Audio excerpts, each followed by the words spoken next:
with trauma that really show up and have a very distinct impact in the classroom. These things can include impact on language development, executive functioning, sensory, attention, a whole lot of different things. So as advocates or as teachers, as members of the IEP teams, we really want to be able to have a robust understanding of the ways that trauma can show up, because it can be sneaky, it can look like other things. So again, if we have a really good sense of what patterns to look for, this will really help us be effective advocates for our kids and making sure that they get everything that they need and are well served. Okay. Um, so Nicole, if I am remembering right, you used to be a CASA at one point, right? Yes, I was a CASA for a child in Maryland, and I met her when she was age 16, and now she's in her early 20s. She actually, um, at age 18, decided to free herself from the system, and she's been in and out of homelessness. So it's been tough. It's been very eye-opening for me as a CASA, but it's definitely influenced the work I do, and it actually has helped lead me to conclude that special education really needs to be trauma responsive. So I'll try to weave in her story today while we talk. Awesome. Yeah. And I'm excited because I think you sort of present for us a proposed sort of framework shift. And so I'm really excited for you to tell us about any suggested next steps near the end, about ways that we can advocate for this kind of framework shift. And so currently, so you're an attorney and you recently moved from Georgetown University to University of Memphis Law School, I think, and you teach there. And then Derek Johnson, who will be co-presenting with you, was one of your students, your law students. And Mr. Johnson is graduating this May in mere weeks from University of DC, I think it is. Yeah. All right. So I'll let you guys go ahead and jump in, and I will be here in the chat. And yeah, let's dig in. Awesome.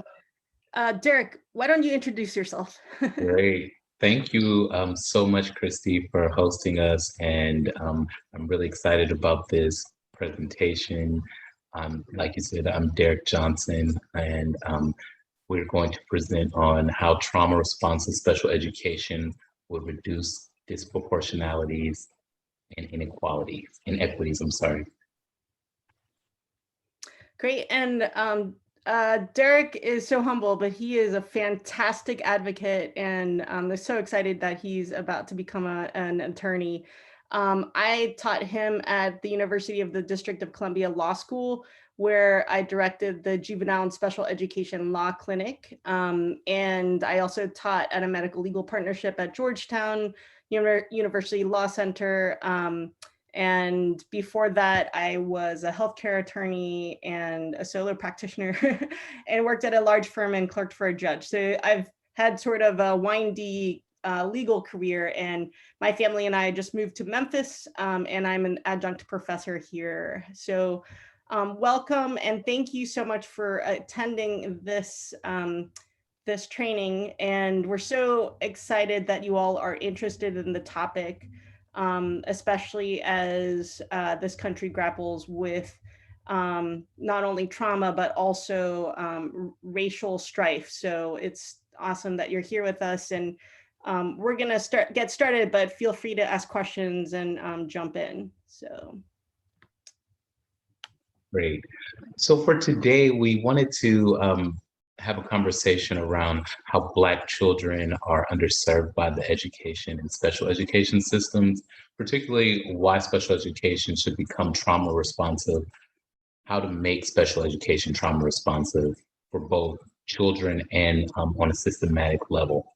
And for our conversation today, we're really want to just open the space up and let you know that this is a collective dialogue, and feel free to, like Christy said, use the chat feature as much as you like.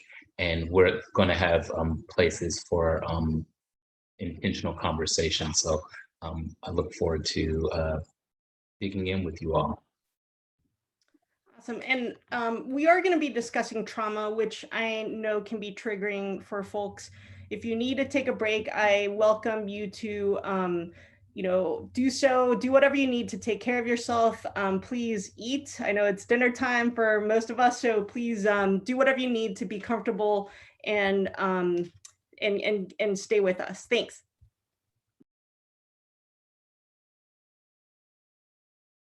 All right, so a major bottom line of this presentation is that making education trauma responsive will promote racial justice. So I wanted to just take a moment to talk about foster youth and education and just describe some of the outcomes educationally that foster youth have. So in 2019, over 672,000 children spent time in the foster care system. A third were children of color. And 10% lived in institutions or group homes, and more than 20,000 aged out of foster care without permanent families. And one of the CASA CASA child that I had was one of those children, for instance, who aged out. She actually had a failed adoption and had entered foster care when she was a little tiny infant, when she was born with drugs in her system. So she really struggled. And now she has her own child and is in and out of employment and stable housing. So we're going to talk about ACEs, but they are adverse childhood experiences. And I hope that you all have heard about them, but they were studied in many of you are nodding. And they were studied in a study in the late 1990s, the Adverse Childhood Experiences study. That was funded by Kaiser Permanente and the CDC. And that study found that 2/3 of all adults that were involved in that study, and there were over 17,000 who were involved, had experienced at least one adverse childhood experience. And the study highlighted how the more ACEs that someone has, the more they had illness, disability, and early death. So that someone who had 6 or more ACEs, for instance, had 20-year shorter lifespan.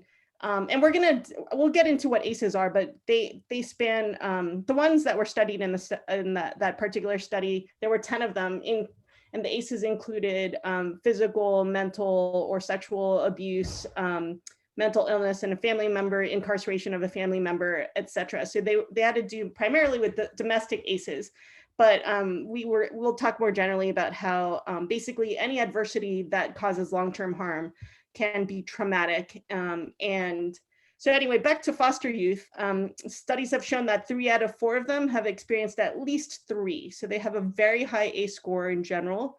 Only half of them graduate from high school, and less than 3% earn a bachelor's degree. More than half end up homeless, incarcerated, or on welfare. So the educational outcomes for foster youth are dire. And especially for those who are emancipated or age out, like the CASA youth that I advocated for, they have some troubling outcomes. 60% of the boys who age out or are legally emancipated have been convicted of a crime, and 7 out of 10 of girls who age out will become pregnant before age 21, just like my CASA child. So one of the things that we wanted to highlight is that Black students generally are still performing significantly less well than white students in education. And one of the ways in which we know that is because of what's called the National Assessment of Educational Progress Test. It was given annually since the 1970s. And it has shown that that racial disparity in educational progress has stubbornly stayed real and significant. So here you can see, for instance, that in 12th graders, 17-year-olds, there is close to 1 standard deviation of difference between white and Black students. And sadly, it actually on average means a qualitative difference in the ability to do math, such that the average Black student can do numerical operations and beginning problem solving, whereas the white students are able to do a significantly higher level of math functioning at moderately complex procedures and reasoning. And then a similar thing is seen in reading scores, although there's less of a qualitative difference, but the scores are significantly different between Black and white students, and Hispanic students are tend to score around Black students as well.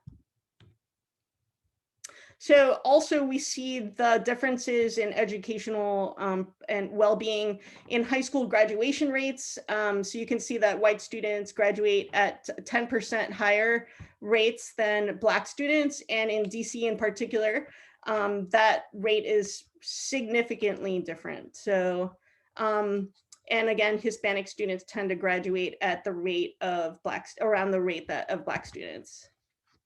So I'm gonna define with this slide the school to prison pipeline, because we're gonna talk a lot about it.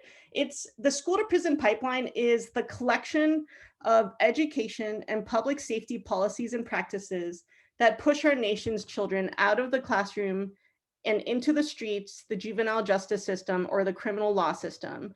Usually it starts with the discipline of children through suspension or expulsion. And in certain states, it might involve corporal punishment, seclusion, or restraint, unfortunately. And then it oftentimes kids who are excluded from school, they get less supervision. They have a lot of free time. Their skills start to lag, and when they're unsupervised, they often have a much higher chance of getting arrested during their actual exclusion period. And then the study showed that even one suspension significantly increases a child's exposure in contact with the juvenile delinquency system. Yes, thank you. So looking at that concept of the school to prison pipeline and graduation rates, if Black students aren't graduating at as high a rate as white and Hispanic students, what is actually happening to those students?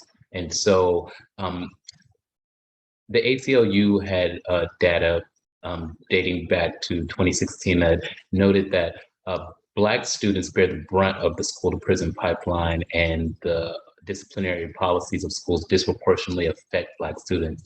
In fact, although Black students are only 15% of the population, of the student population, 31% of school-related arrests are represented by Black students. So Black students represent 31% of school-related arrests, but only 15% of the student population. So we see a disparity there.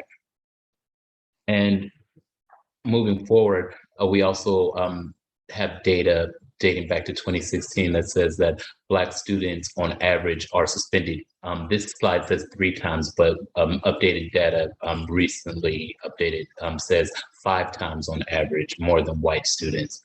And so because we know that the school to prison pipeline is now affecting African American students, there is something to be said about how we then frame the conversation around African American students, because a lot of times Black students, especially Black males, are often seen as aggressive or dangerous. And it's important to frame the conversation that they're children, and Black children are not non-compliant, they're not defiant, angry, apathetic, but they're surviving. And that talks about the trauma. And so as advocates, it is important to bring that to bear in conversations when it comes to respect to disciplining African American students in school settings. So what does all of this have to do with special education?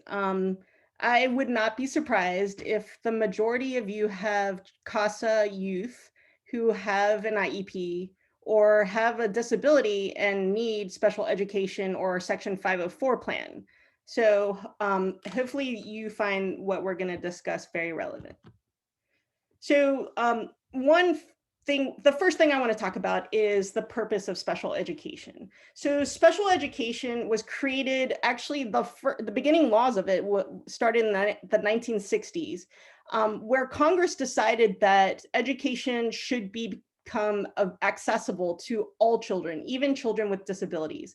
And so the special education law, federal law, began in the 1960s. And the goal was to move children with disabilities out of warehouses where they were waiting around and actually not being educated at all, and being excluded from education, and actually open the door to them and allow them to come into the regular education setting with children who didn't have disabilities, and access a meaningful education where they could benefit from education. So the purpose of special education is to prepare children for further education, such as college, independent living, or employment. I put a treasure chest there on the screen because it can entitle children, the special education laws can entitle children to years and years of resources that are tailored to their individual needs, and to resources that are supposed to be evidence-based to enable them to make meaningful educational progress. And this right follows them around no matter what school they go to, and whether they're homeless, being homeschooled, or in a hospital or in a residential treatment center. So that's the treasure trove. It's also supposed to act as a shield from school exclusion. So there are laws that are supposed to protect children with special needs from being suspended or for long periods of time, such as 10 days in a 10 cumulative days in a school year, or to be expelled. And so we can use these laws to advocate for kids, to keep them in school, and to address their needs so that they can stay out of jail and have productive, successful lives. And so even with the concept of special education and thinking about African American students, when you look at the notion of white supremacy, what does that look like for African American students, and how does that play out for them in their lives as they traverse the education system? So with referral and eligibility, Black students are actually twice as likely to be referred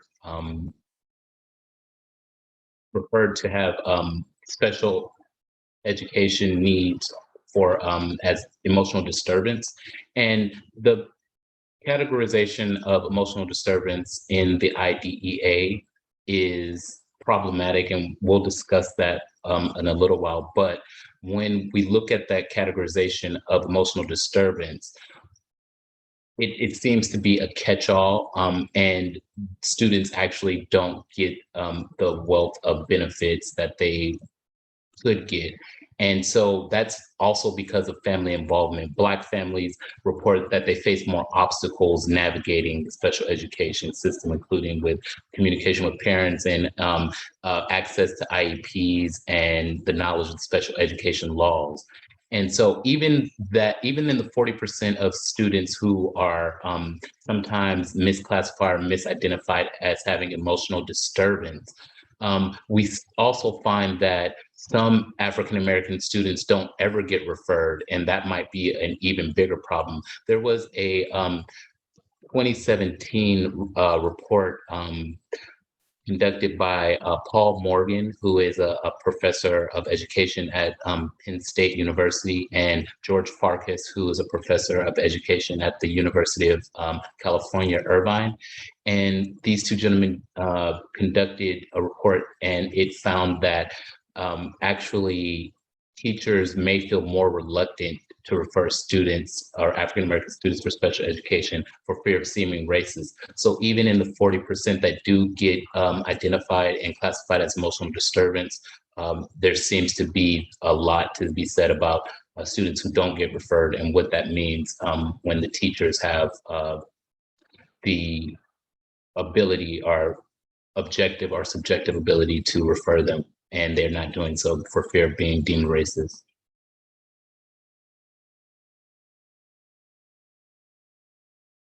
I'm sorry. To further the study, Morgan and Farkas, their mixed methodology study investigated the impacts of student race in the determination of eligibility for emotional disturbance as recommended by the school psychologist.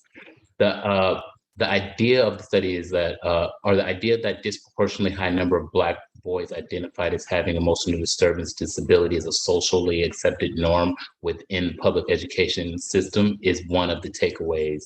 Um, Also, another takeaway was that what's also being socially accepted within public education system is how white counterparts and those who are responsible for teaching them generally view Black boys. And the way they view them generally is as aggressive, unmanageable, and problematic in school settings.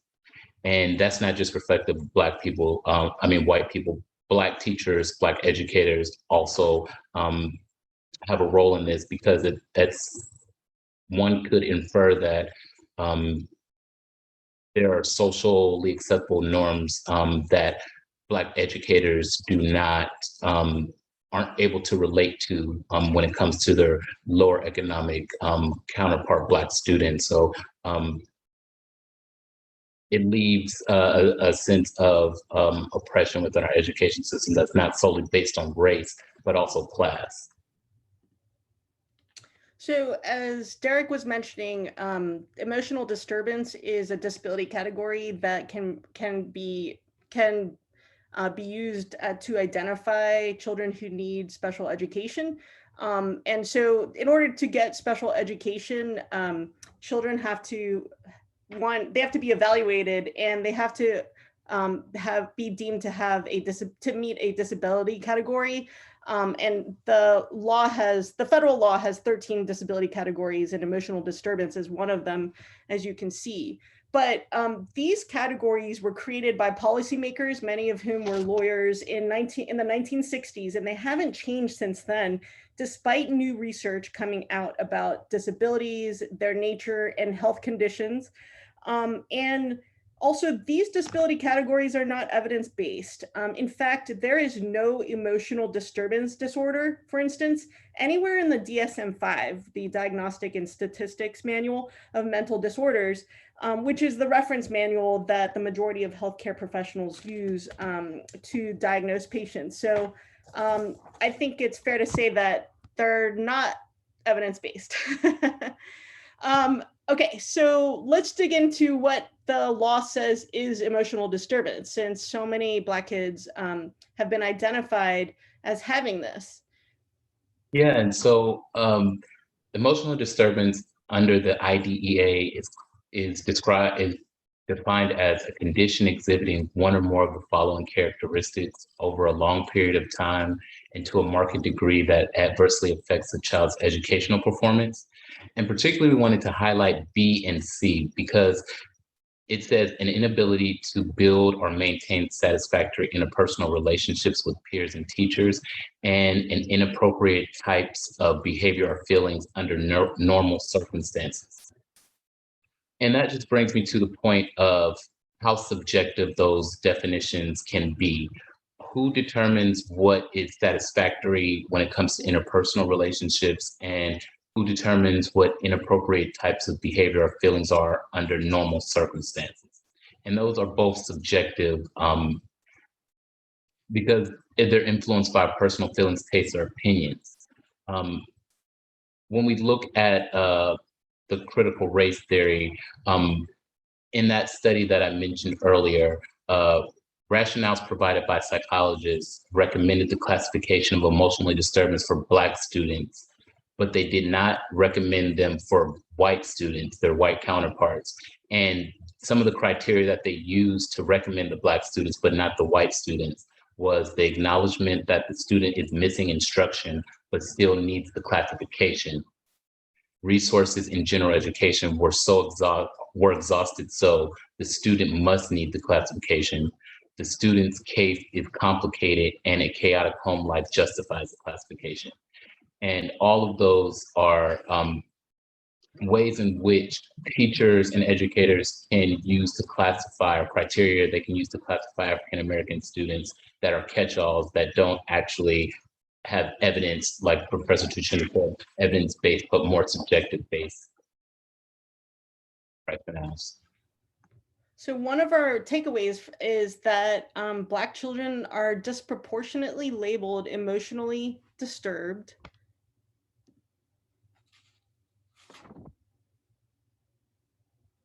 Oh, I'm so sorry. This is my slide. Some key stats on that is that African-American children are identified as having mental retardation, which is another category, disability category that can be used that helps to identify children with special needs. If a child is identified as having meeting an eligibility category, they will, and needing special education, then they will be entitled to special education. So studies have shown that African-American children are identified as having mental retardation and emotional disturbance at rates greater than their white counterparts, as you can see with the stats on the screen. And so that makes us believe that emotional disturbance is problematic because the special education system usually fails to give these children labeled with emotional disturbance the support that they need to access the education and make educational progress. And that is borne out by outcomes. 71% of young adults with emotional disturbance classification are stopped by the police. 43% are arrested within 6 years after high school. And further, young adults with emotional disturbance are more likely to be stopped, arrested, incarcerated, or placed on probation or parole within 6 years after high school than young adults in any other disability category. And so that is what brings me back to say the problematic nature of the emotional disturbance classification in and of itself. It bears out because other classifications do not have that same rate of school to prison pipeline attached to it. And if you remember what the purpose of special education is, which is to prepare children for further education, independent living, and employment, these stats show that the education with emotional disturbance label. So in other words, the special education system seems to be sending kids with the emotional disturbance label into the school to prison pipeline. And there is a fundamental problem with the way that schools and the special education system treat children with the emotional disturbance label. And there's something that you can do about it. Let's dig in even more into disproportionality. Yeah, so disproportionality is defined as the overrepresentation and or the underrepresentation of a particular population or demographic group in special or gifted education programs relative to the presence of this group in the overall student population. And I know I've mentioned a lot of studies, but there was another study, and the bottom line of that study was that Black children are underserved by special education.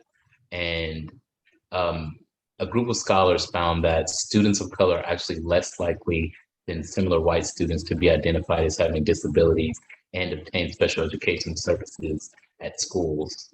And that's especially true if you look at this data, if you control for behavior and academic performance. So if you look at the emotional disturbance column, Black students compared to white students adjusted for variations at different grades, you see that 17% more likely. And this is the Morgan and Fargus study that I mentioned earlier.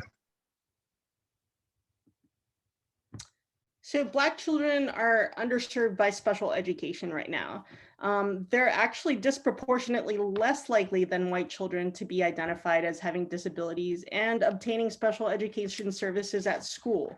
So it's important, therefore, to advocate for Black children if they are struggling at school to make sure that they get the resources and services that they need, and ones that are tailored to them, and keep them out of the school to prison pipeline. And so now we wanted to just take a few moments to hear back from you all. What are your personal experiences navigating the special education system? dealing with CASA, dealing with trauma and educational trauma in students that you had to advocate for?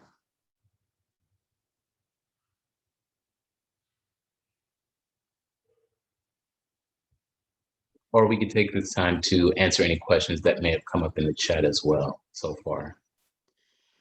So I'll go ahead and chime in. I put it in the chat, but it's so interesting to me, and I think you guys had it on a slide.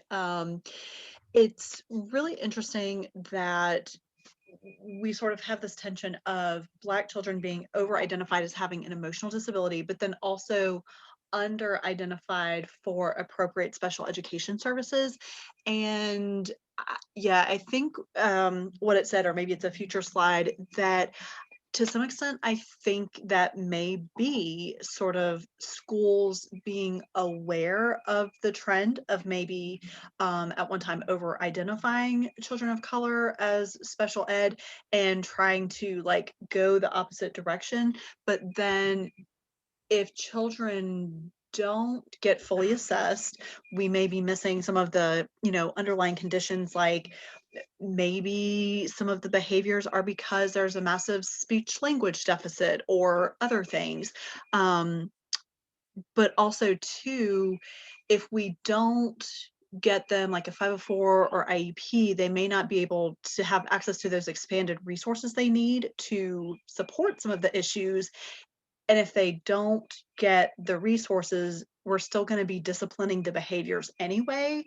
So they're going to be subjected to the suspensions and whatever, the negative perceptions. So they're not going to get the help, even though the disability or the issues are still present. So it's just all interesting to think about. Thank you for highlighting those tensions. You are definitely underlining what's happening and the challenges before us. Derek, were you going to say something? No, I was going to agree with you that there is a very unique tension there. Can I throw out one question? Oh, go ahead. Oh, no, go ahead. Well, I was going to say, I'm really curious to hear from other attendees.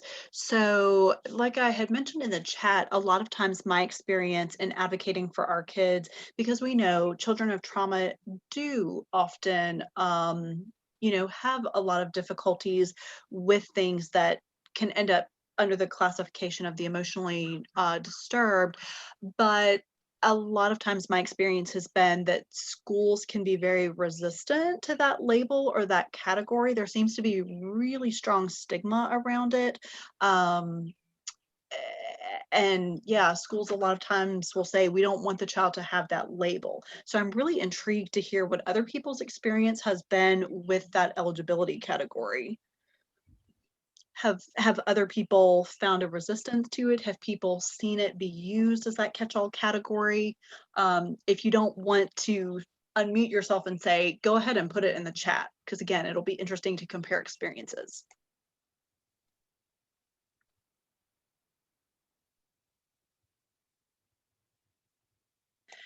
And I do notice Alexis put in the chat, she said, as a current ED teacher, 50% of my class is Black boys in foster care. Yes. So I have seen IEP teams become very reluctant to label someone with ED. And I've also seen them avoid mentioning that categorization, because I think people are becoming more aware that ED is often a contributor, that classification is often a contributor to the school to prison pipeline, or at least is an indicator that there's a strong risk that the child might end up in the school to prison pipeline. So I've seen people try to avoid it. I think also another thing about these disability classifications is that once someone becomes entitled to special education, they have available to them an IEP that is supposed to be tailored to them. And the category is not necessarily supposed to dictate, what services they get. So you should all feel free to advocate for whatever services the child needs, even if they have an ED disability categorization. But strangely, interestingly, as Derek and I have found, the data shows that so many of the kids with that label just end up in that school to prison pipeline, end up getting arrested, end up, not succeeding, dropping out of school, not going to college, that kind of thing. So, and we're going to talk about how trauma is a huge contributor for why kids are not doing well in school. So maybe we should move on, and we'll plow through that and then pause again later to reflect and chat. So, all right. So I think one of the questions to ask is whether the disability categorizations need to be updated. Maybe emotional disturbance is a poor category for kids. Maybe it's maybe the label's not helpful. Maybe the services that kids are getting when they have this label are not helpful. But maybe we should also just take a second to ask, what is emotional disturbance describing anyway? If it's not in the DSM, what is it capturing?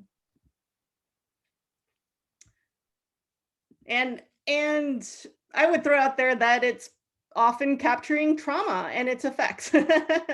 So that's a rhetorical question, but of course anyone's welcome to throw out an answer. And likewise, how could education and special education become more effective for Black children, knowing that there's stigma attached to the emotional disturbance categorization, and also sometimes the benefits aren't as realized under that categorization as they are for other categorizations? So in thinking about how we could make education more effective for children who have experienced trauma, and also for Black children. So another thing that I noticed, and you might have noticed this as well in your work as a CASA, is that trauma can be a huge feeder of the school to prison pipeline. I noticed that most of the kids who did the worst in terms of the school to prison pipeline, the ones who were getting in trouble the most, oftentimes the ones with the worst behaviors, also were often the ones with the toughest home lives, or had otherwise experienced the worst adversity, such as abandonment by parents, or having a brother who had been murdered, for instance. Some of the most extreme adversity was faced by the children who were struggling the most in school and had the most severe behaviors. And if you saw a little bit of that in your work or in your experience, I would really appreciate seeing some of your thoughts on chat. And you can just say, yeah, I've seen that. And so that has led me and others to ask, what is it about trauma that can create problems at school and problems with the law? All right, so, and I see, by the way, that Beth says if children don't have the ED label, it can be hard to get services that address those specific issues. I agree, and we're going to talk about how we as advocates could try to push for a new label that has more to do with developmental trauma, for instance. But again, just on the practical level, it can be if you're finding that the ED label is what it takes to get a child with a disability, the educational services or accommodations they need, then go with it. But it's just, we're taking the time to sort of reflect on what's going on in the system. But yeah, if a label's working to get access to needed educational services and accommodations, go for it. It's I think we're just here to sort of reflect on, is that the right thing to call kids and what's really going on? So all right, so now I want to take some time to just reveal what the new research is showing about how trauma leads to problems with learning and behavior in school, and how special ed should address that. So, so problems Okay, so trauma can worsen pre-existing disabilities and it can create disabilities. So let's review what trauma is. It's any event that overwhelms the child's ability to cope with the experience, and it usually elicits feelings of terror, powerlessness, and out of control physiological arousal. It typically occurs when a child is faced with an intense, frightening event that threatens or causes harm to that child or another person's physical or psychological well-being. And the child lacks sufficient support from others to cope. So they're often without sufficient adult support. And by the way, that's why being a CASA can be so extremely helpful for young kids who have experienced trauma, because you can actually be that person who is providing support and mitigating the adversity they're experiencing so that it doesn't become trauma, or at least the effects of the trauma are lessened. So CASAs are hugely important in the lives of foster kids. Children, okay, and trauma can be episodic, can be one event, but it can also just occur over a long period of time and be, like a dripping faucet of, for instance, emotional abuse that is much more subtle than an event. Children have the least coping skills, and thus they are the most vulnerable to trauma's effects.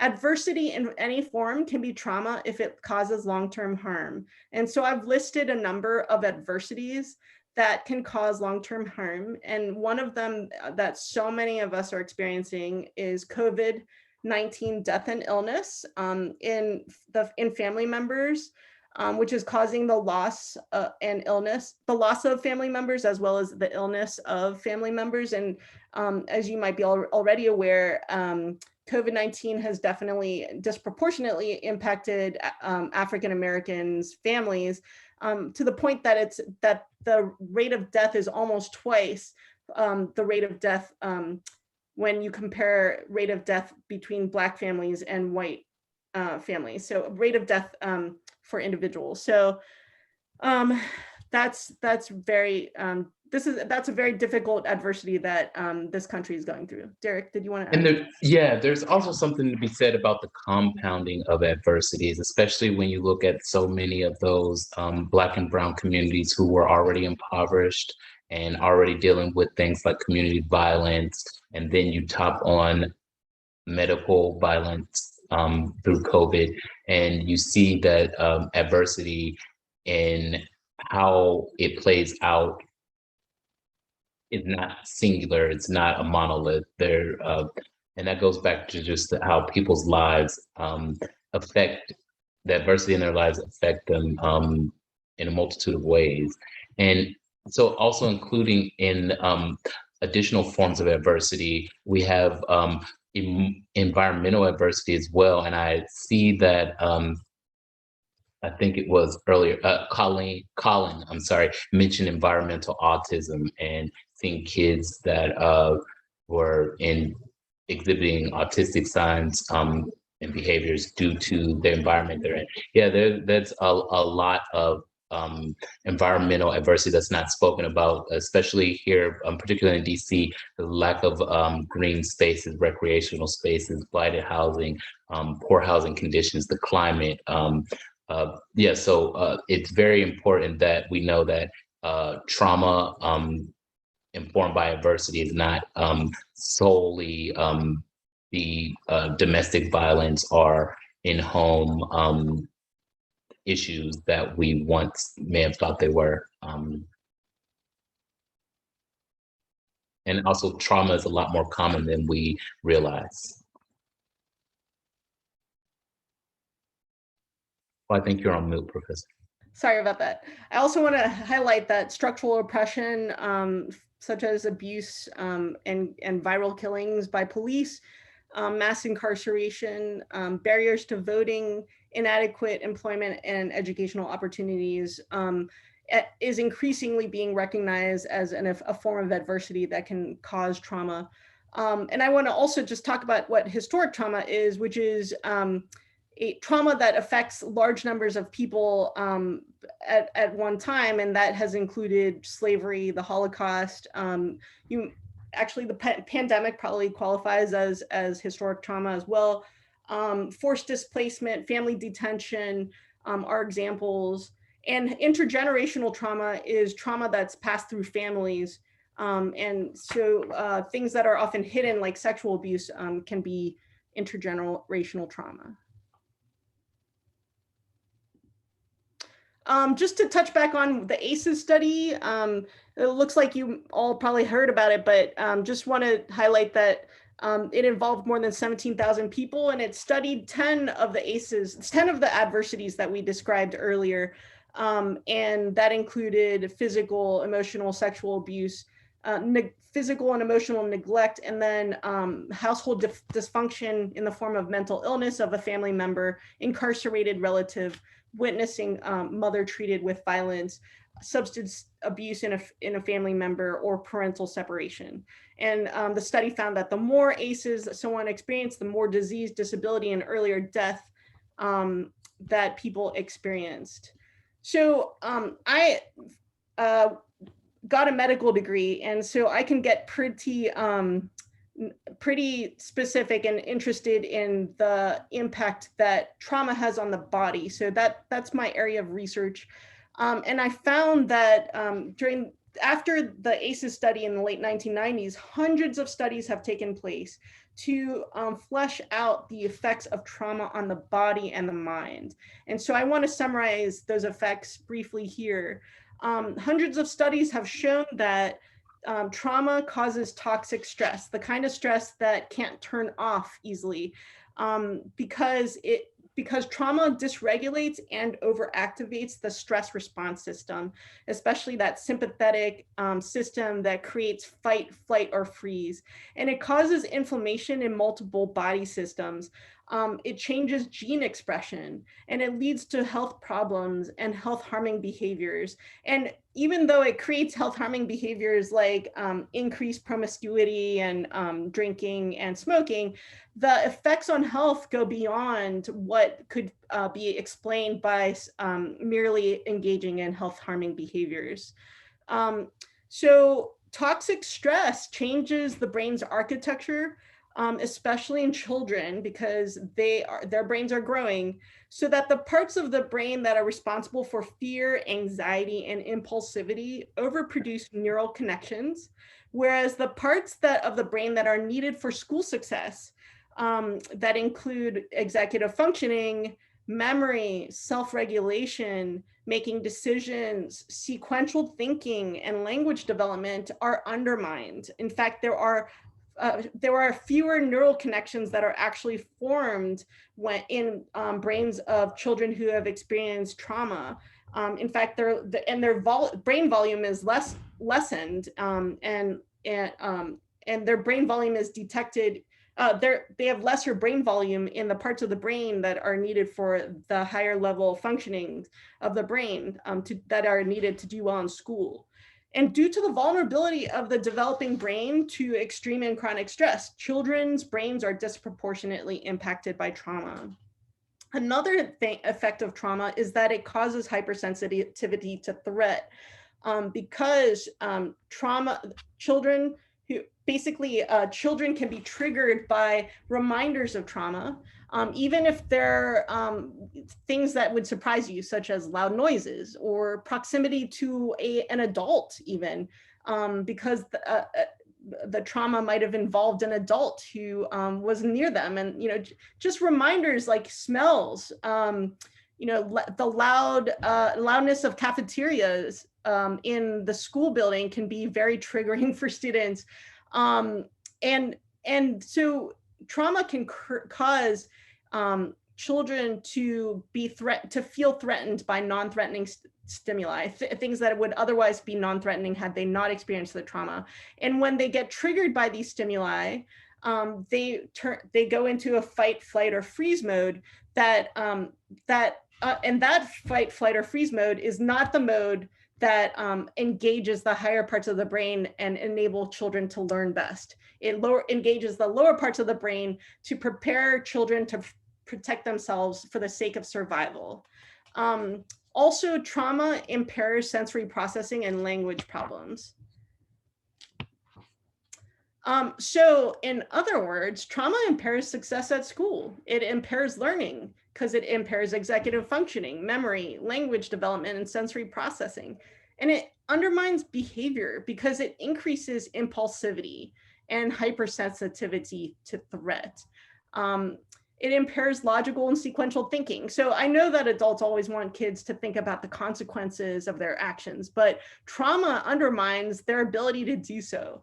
It also makes it harder for them to develop healthy relationships because it undermines their sense of trust. It increases their sense of shame, and it lowers their sense of being able to influence their environment to keep themselves safe and to reach goals. So when people talk about executive functioning, they mean the parts of the brain, the functioning that's needed to harness internal and external resources in order to reach goals. So when trauma undermines executive functioning, it creates difficulty in concentration at school, accomplishing tasks, completing homework, remembering what was taught at school, pursuing goals. And so, unsurprisingly, children who are struggling with the effects of trauma often get poorer grades and test scores, and they're less likely to graduate.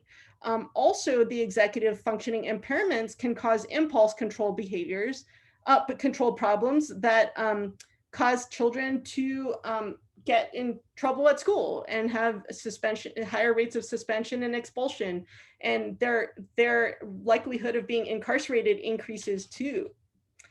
Just FYI, you might be thinking when you see this slide that trauma really makes it more likely that kids show up as having ADHD. Well, that's absolutely true, and a lot of kids who have experienced trauma actually meet the disability category of other health impairment, because they have signs and symptoms of ADHD. So that's another disability category that a lot of kids who have experienced trauma end up qualifying for special education with. And as you're probably aware, trauma is associated with lots of mental health effects and diagnoses. Many children who have experienced trauma accumulate a lot of diagnoses, including, well, if they have behavioral issues, many of them are going to be called oppositional defiant disorder, reactive attachment disorder, conduct disorder, all kinds of, explosive disorder. So a lot of the labels that people get whenever they have behavioral problems often accumulate in kids who have been profoundly affected by trauma. But what's really going on, Bessel van der Kolk has said that, a child who has been severely impacted by trauma will often accumulate multiple mental health diagnoses, when really what's going on, the root of what's going on is that they're being impacted by trauma and it's affecting them profoundly. And so therefore, he and many other psychologists have proposed a diagnosis that tries to capture the fact, tries to describe what's really going on, which is, so they've called it developmental trauma. That label has not yet made it into the DSM, but the studies are continuing to be done in order to support that in the DSM. But I think it's important for people to understand what's really going on. So if you see children with lots of diagnoses accumulating, or just, it's wise to wonder, is it really trauma that's going on here? Language development requires lots of neural connections between multiple parts of the brain, including between the hemispheres.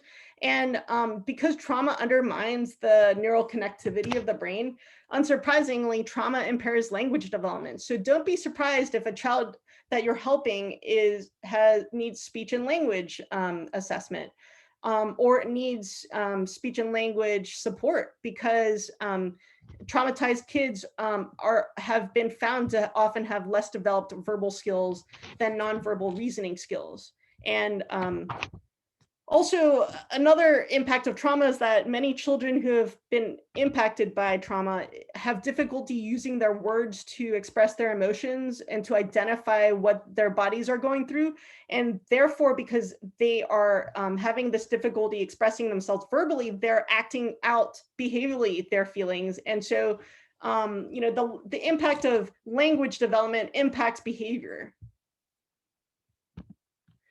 Another impact of trauma upon children is that it can impair sensory development, so that children have an over or under response to sounds, light, touch, or pain. And they might need occupational therapy. So a lot of the times, kids who have experienced trauma really benefit from occupational therapy services as part of special education. And trauma really impairs social emotional development. Actually, the most prevalent trauma is neglect, and neglect undermines, it doesn't prepare children to develop their social emotional skills.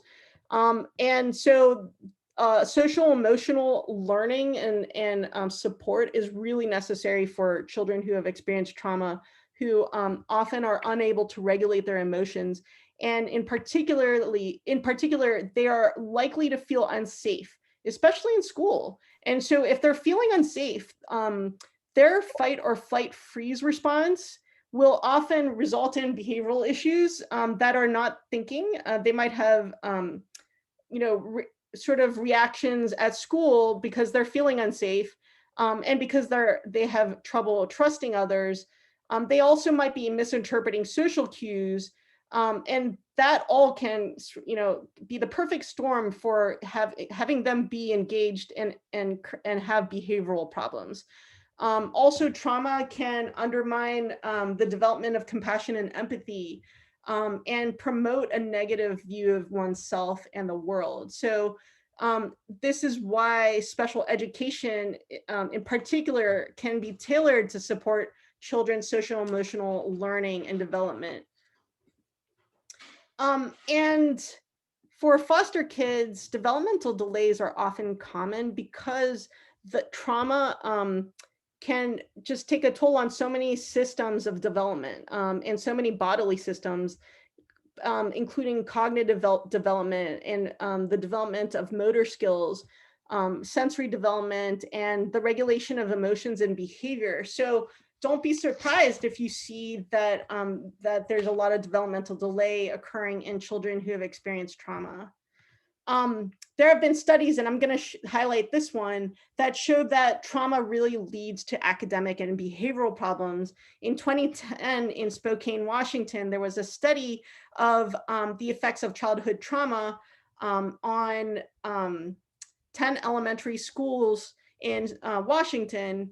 And they found, and there were 2,100 children, they found that trauma was common in children's lives. And trauma included homelessness, divorce, family violence, being involved in the foster care system, a family member abusing alcohol or other drugs, incarceration of a family member, or mental illness in a family member in the family. And what they found is that trauma was the main reason that a child was missing school or getting in trouble in school. And it was the second highest predictor of academic failure, behind placement in in special education classes. Again, we have to ask ourselves, is special ed working for kids? So how can we make it better?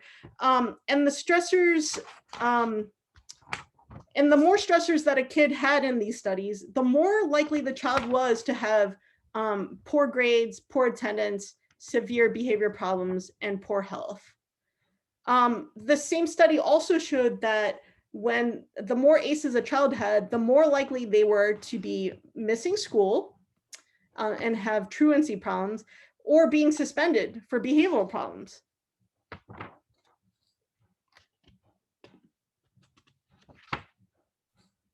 And so we know that you all as advocates understand the connection between trauma and education and how children show up in the classroom setting.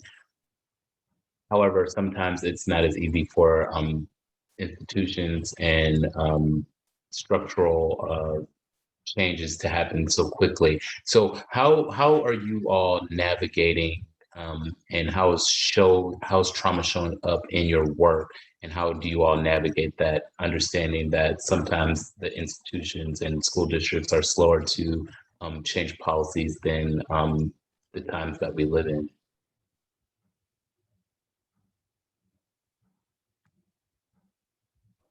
Likewise, we can also take any additional questions from the last section. I know that Professor Juchinda had a wealth of information in there.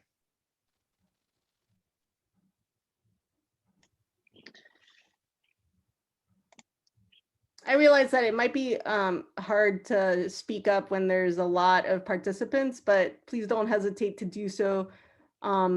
I guess, Christy, also, I wondered, do you think now would be a good time to take like a 3-minute break or a 5-minute break, or should we plow ahead? If people have strong opinions about it, you can put it in the chat. A lot of times when we have 2-hour trainings, we don't usually take a break. Okay.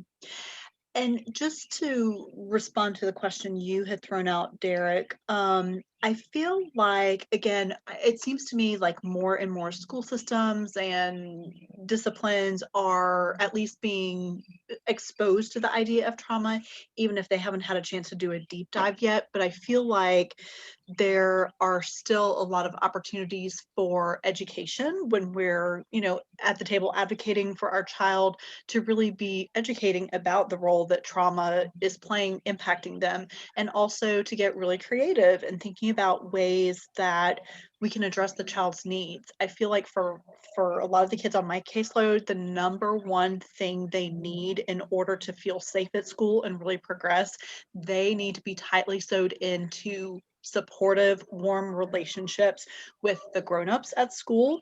And so the more we can do to kind of turn up those relationships, that's one of the biggest ones. And then a lot of times it can flow from there, because teachers are always good scientists. They're always trying new things, and okay, this didn't work, we'll try this. So if they have a good knowledge of the child, they can really be creative. Yeah, and I think that creativity is absolutely what's needed at IEP meetings. And I think all of you as CASAs can do a lot by the fact that you have gotten to know your CASA child well, and you have ideas about what might or might not work for the child. And you should bring that expertise, that knowledge to the IEP meetings and help try to use a creative approach to address the needs of the child. I really like how folks have been writing into the chat different questions and thoughts.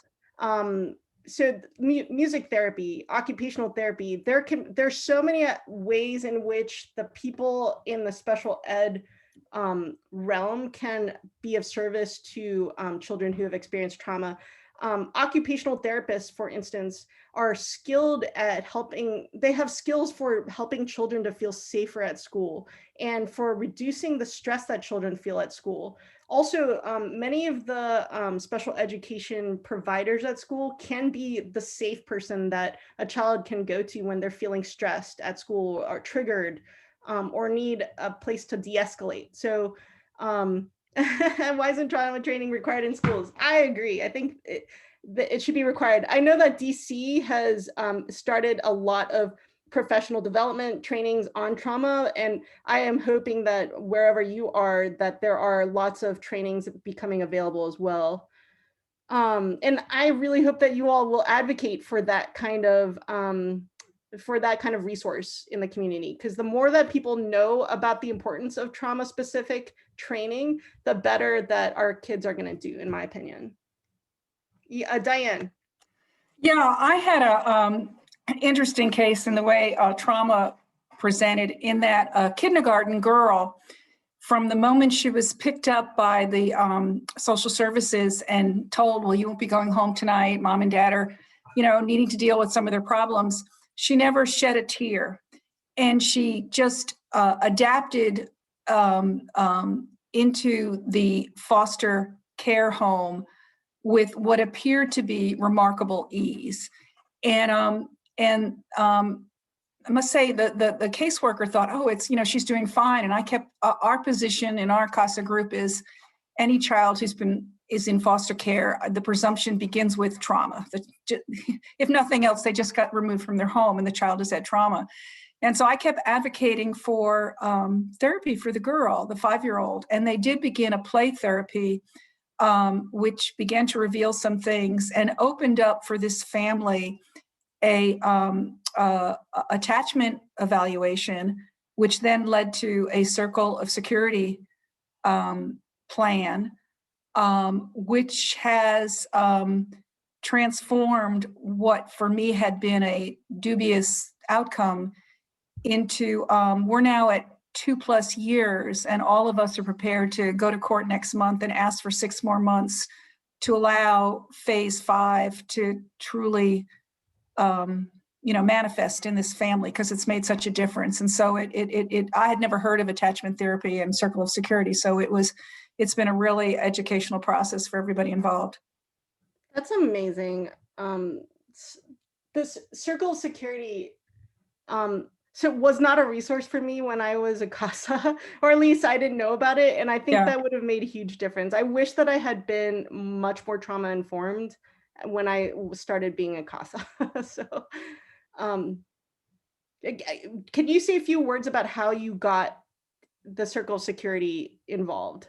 Well, I can't say that I got, I was part of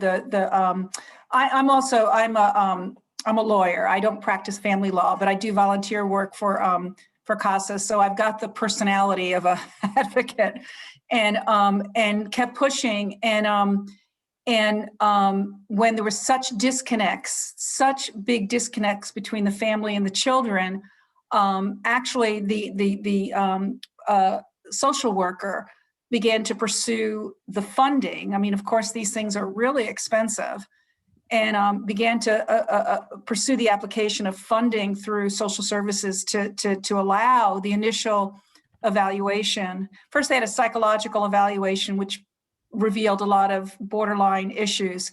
And so then the social services finally agreed to fund the initial attachment evaluation, which led to some, they found a high level of risk and very strong risk. They found things that were really not obvious to everyone. It was really pretty enlightening, which then led to the funding of the circle of security therapy. And I would just say that one of the themes of this story is just battling for resources that are, stretched paper thin already. We're talking about pennies here, and a very, very expensive therapy process, which began last summer and will continue for another 4 or 5 months. Yeah, so it's a big investment. It is. And I think you highlighted a systemic problem, which is that trauma-specific therapies and approaches are often, they're still so new and up and coming that oftentimes like only the most privileged or the people, they're really hard to get. But that's also why we're here to learn and talk about it, because if they become something much more common, and they should become more accessible to everybody. Actually, when we were thinking about a trauma-specific residential treatment center for the CASA youth that I advocated for, we found out that the nearest one was like states away at the time. Fortunately, there are more of them, but like I think Kalo Institute's probably one of them. But I think that it's become, only if we talk about it and push for it will it become more commonplace.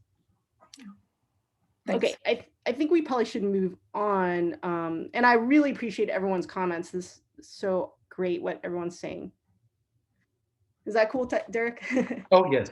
Okay, great. So one other thing that I want to highlight is that trauma's effects are adaptive. They're not pathological. Like, people want to say these kids are pathological. How could they be reacting in fight or flight? Like that's not helpful, and it's not going to promote success in school. But if you think about what the child's dealing with and in their whole life, and that they're focused on survival, a trauma responsive approach recognizes that trauma-related symptoms and behaviors are actually an individual's best and most resilient attempts to manage, cope with, and rise above experiences of trauma. So, and I think that helps us to draw from compassion and see that problem behaviors are actually survival techniques. So, but we also recognize that many of these survival responses are problematic in the classroom.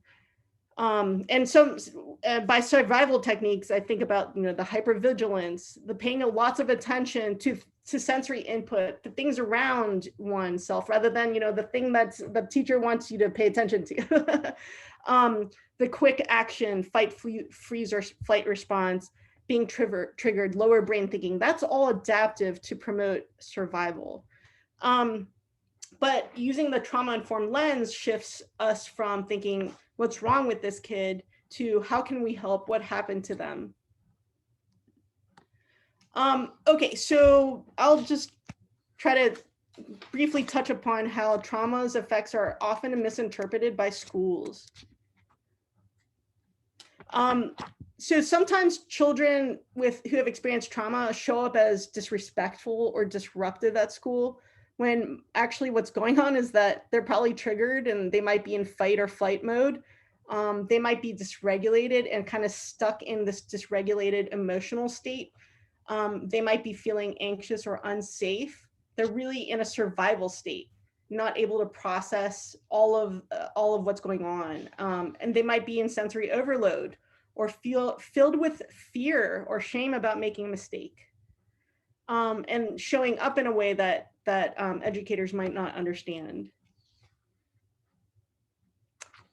And I also think that when teachers have an idea of students and their behavior, and they have an idea of who the student is, a teacher sees behaviors, they may sometimes imbue malicious intent onto the student, making it easier for that student to be seen as violent or aggressive. And that leads to police involvement in school settings. Most times schools already have school resource officers on hand. And so that involves them, which starts the school to prison pipeline.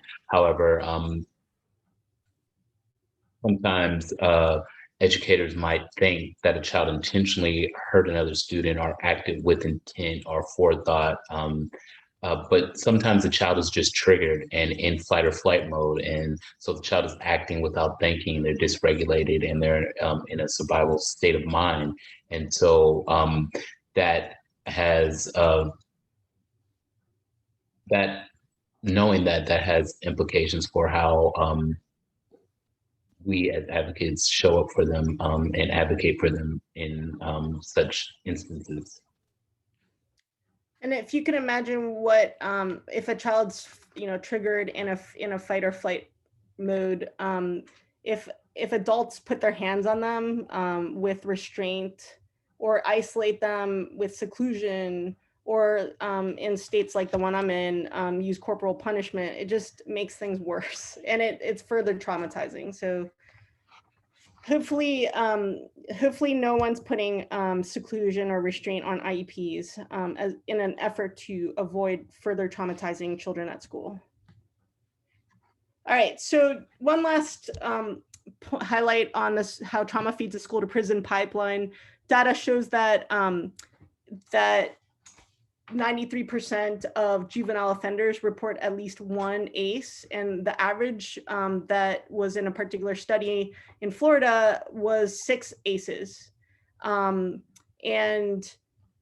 Physical abuse, parental separation are some of those are the ACEs that have been associated with higher rates of total offending and violent offending. And by the way, girls in the juvenile justice system are disproportionately victims of sexual violence, to the point that many people call the school to prison pipeline the sexual abuse to prison pipeline for girls.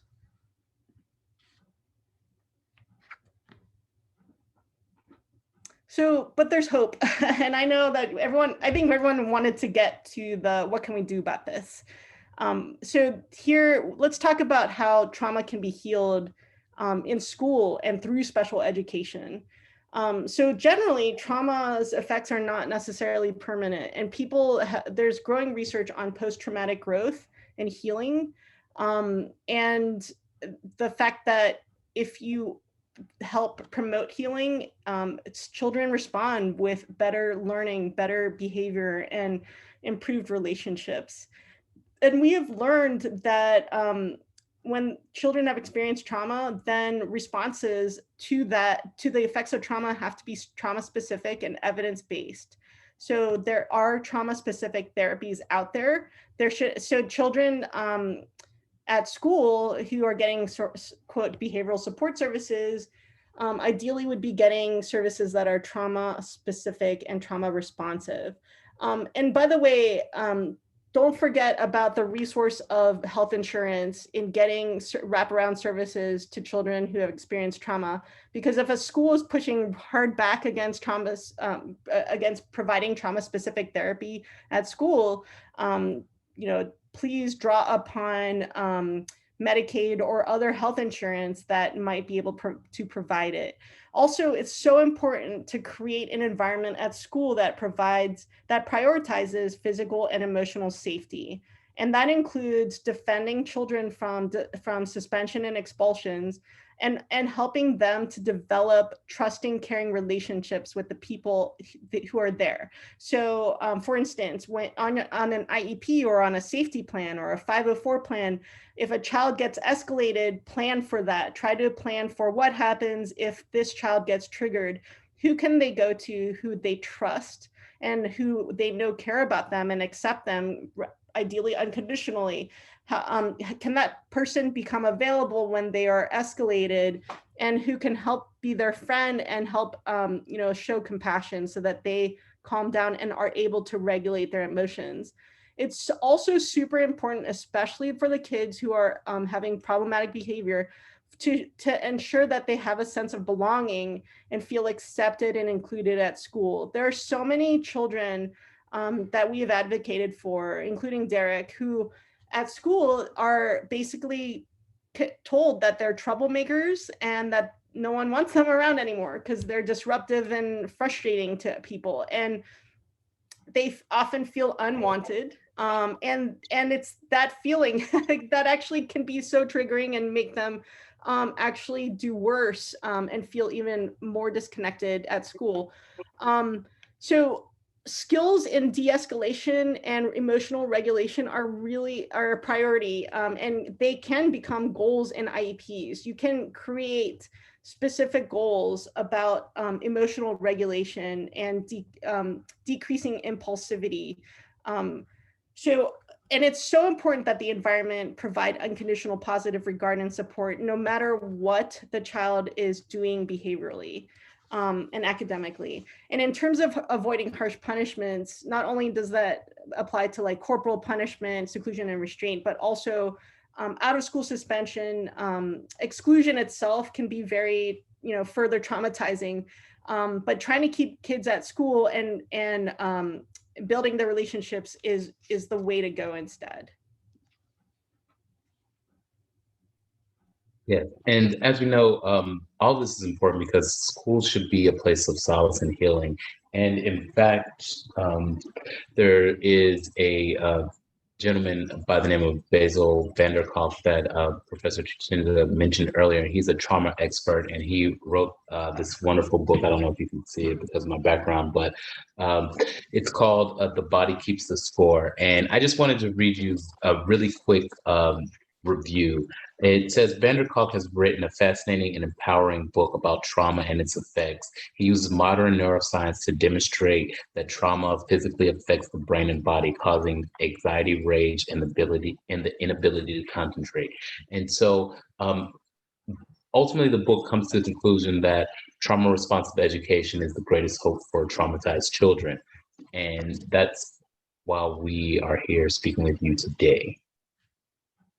Yeah, and in particular, special education is often one of the more ideal starting places for school to be trauma responsive, because it can be individually tailored. And there are lots of resources at the IEP table that can be drawn upon by advocates like you.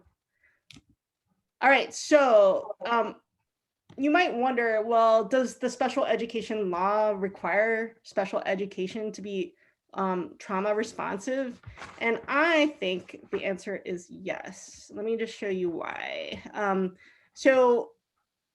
Special education was designed to be evidence-based. And right now, as you have seen, the research shows that trauma impacts learning and behavior in specific ways.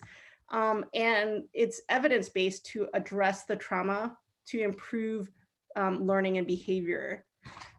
Schools are required under the Child Find mandate. So the Special Education Law of the Individuals with Disabilities Education Act, as well as Section 504 and the Americans with Disabilities Act, they both require that schools identify and educate children with disabilities. They both require that children with disabilities are found, or under Section 504, quote, located. So every school system has to locate, evaluate, and provide an individualized education to every child with a disability, even if that disability stems from trauma. And the reason is because trauma can be a disability under the law. Section 504 defines disability as any significant physical or mental impairment of a major life activity, such as thinking, okay? So any physical or mental impairment is disability under Section 504. And there are two cases, and I'm sure there are more coming, that have supported the notion that trauma and adversity causes disability. And this line of cases that I've put on the screen has led courts to conclude that trauma can result in physiological effects constituting the physical impairment that amounts to a disability under Section 504. And what if IDEA had a trauma-specific disability category, so that we don't have to call children who have been impacted by trauma emotionally disturbed, which can be stigmatizing and often blames the victim, so that we don't have to label those kids as ADHD, because sometimes they're not ADHD, and ADHD treatment is not necessarily the appropriate treatment for kids who have experienced trauma. So I think that there needs to be a change in the law to create a trauma-specific disability category to help educators understand the cause of so much disability and how to address it. And emotional disturbance, as folks have mentioned earlier, is so stigmatizing. I once went to court with a youth who had gotten in trouble with the law, and I mentioned in court that she had this categorization of emotional disturbance. At the moment I said that, she burst into tears and in court and said, "I'm not crazy." And basically it was horrible for her to hear that. Emotional disturbance can be a very disturbing label for youth who have experienced trauma, and it can further distance them from the people who care about them, and the systems that should care about them. And I think special education needs to incorporate the recent findings about trauma. So what can you as advocates do to help a child who needs special education to get special education that is trauma informed? What thoughts do you have?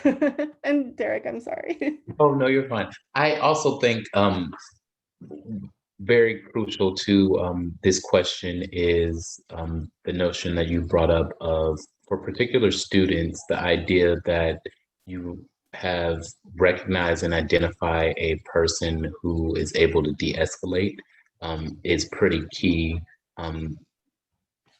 Also, with regard to, I think there was a question in the chat about therapies and different therapies that you or I may have noted that have been incorporated into IEPs. Awesome.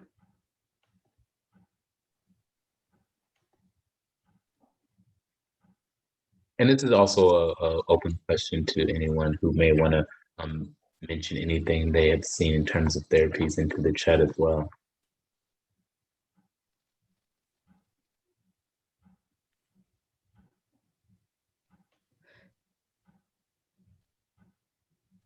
Hi. I was going to say that I know from my students, at least, the things that I would love to see. I work in like a specialized school that is specifically for kids with emotional disabilities and autism and things like that. But I would say in public schools and things like that, what I would love to see advocates like ask for is positive behavior interventions over punishments and things like that. So whatever they can do to like setting up a positive reinforcement system, which lots of special educators can do in public schools. It's just not used as often as I would hope to see. That's awesome. That's exactly what the Individuals with Disabilities Education Act says should be used when children are experiencing behavioral problems, to use positive behavioral intervention strategies. And that should be replacing negative strategies like suspension. So yeah, behavioral intervention plans also can be designed to include plenty of positive behavioral intervention strategies, incentives that push children to do well. And also those plans can help decrease the triggers in a child's environment so that they're less likely to have traumatic reactions at school, and to keep building the relationships that will help them de-escalate. But PBIS is absolutely a positive way to deal with behaviors. I will say that sometimes people use reward and punishment strategies like token economies. It's sort of like the equivalent of giving children stickers at school when they do well. Sometimes, just as a warning, sometimes those token economies can be triggering for children who have experienced trauma because they can feel controlling and or it can create the fear of failing in those systems. So just be careful about over relying on behavioral incentive plans. So I would love to hear folks talk about these PBIS plans, behavioral intervention plans. I sure hear about them conceptually a lot, but have never seen them. What should a good one look like? All right. Okay, so why don't we actually I'm going to get into some specific ideas. So if you don't mind, I'm going to just jump into some of these ideas and hopefully that gives you a sense of IEP becomes is to make school a safe place for the child. So an IEP can minimize triggers. Think about accommodations that minimize triggers. And sometimes that's about like creating a smaller setting for kids who need less sensory input or needs a quieter setting. Sometimes just being in like large groups of amongst large groups of children can be very triggering, and a smaller classroom can work better for them.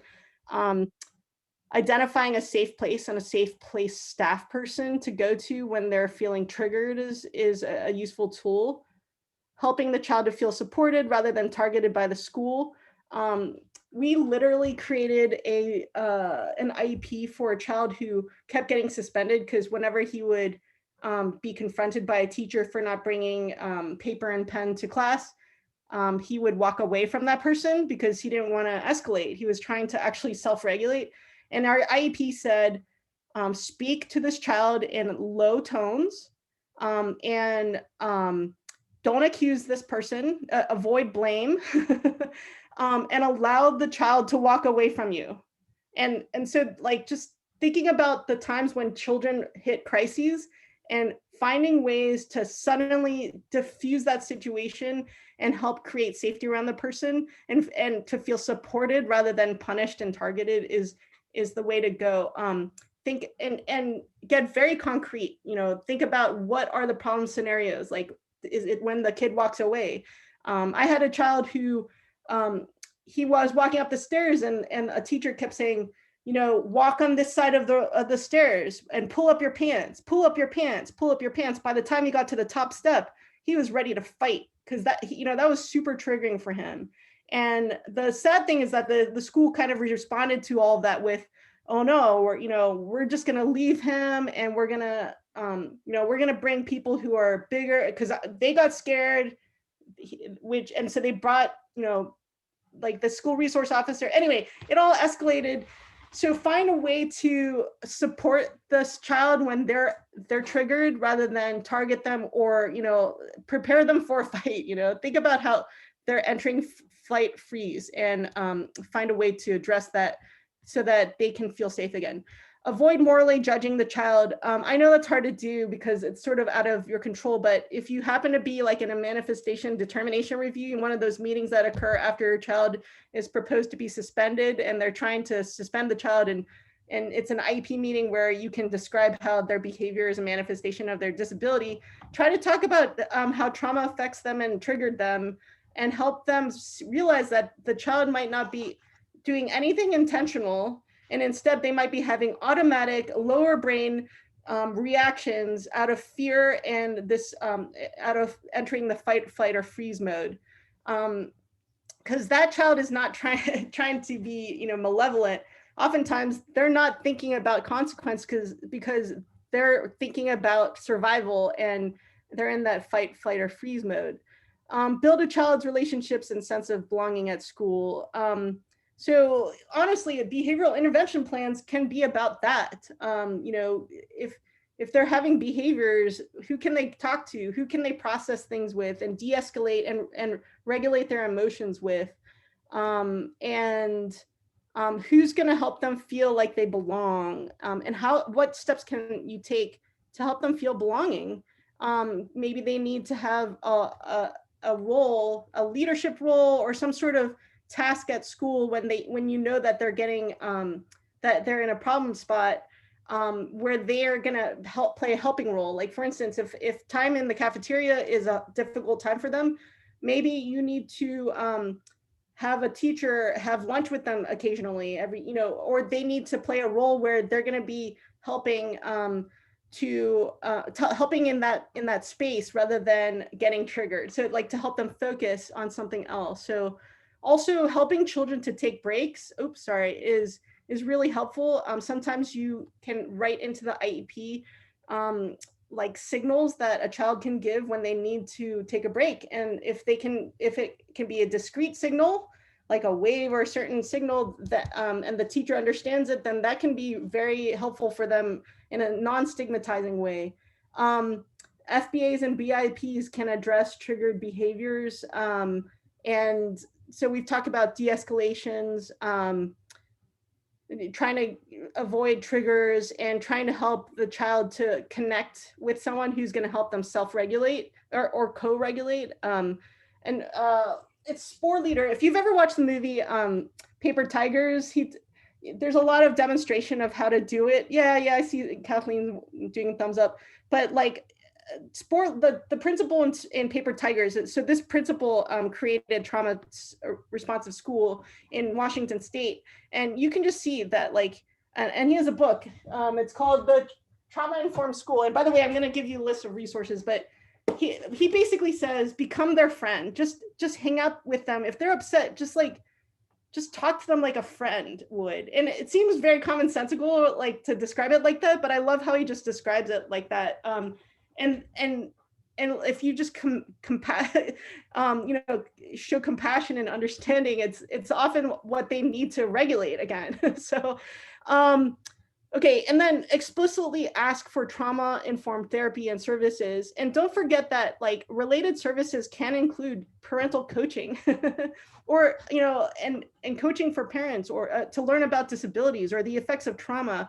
And also that sometimes the most effective therapy are the ones that are multi-generational, the ones that include the parents and the child. So family therapy can be one of those treatments. And if you're not able to get it through IEP, then get it through the health insurance, because it can be so useful.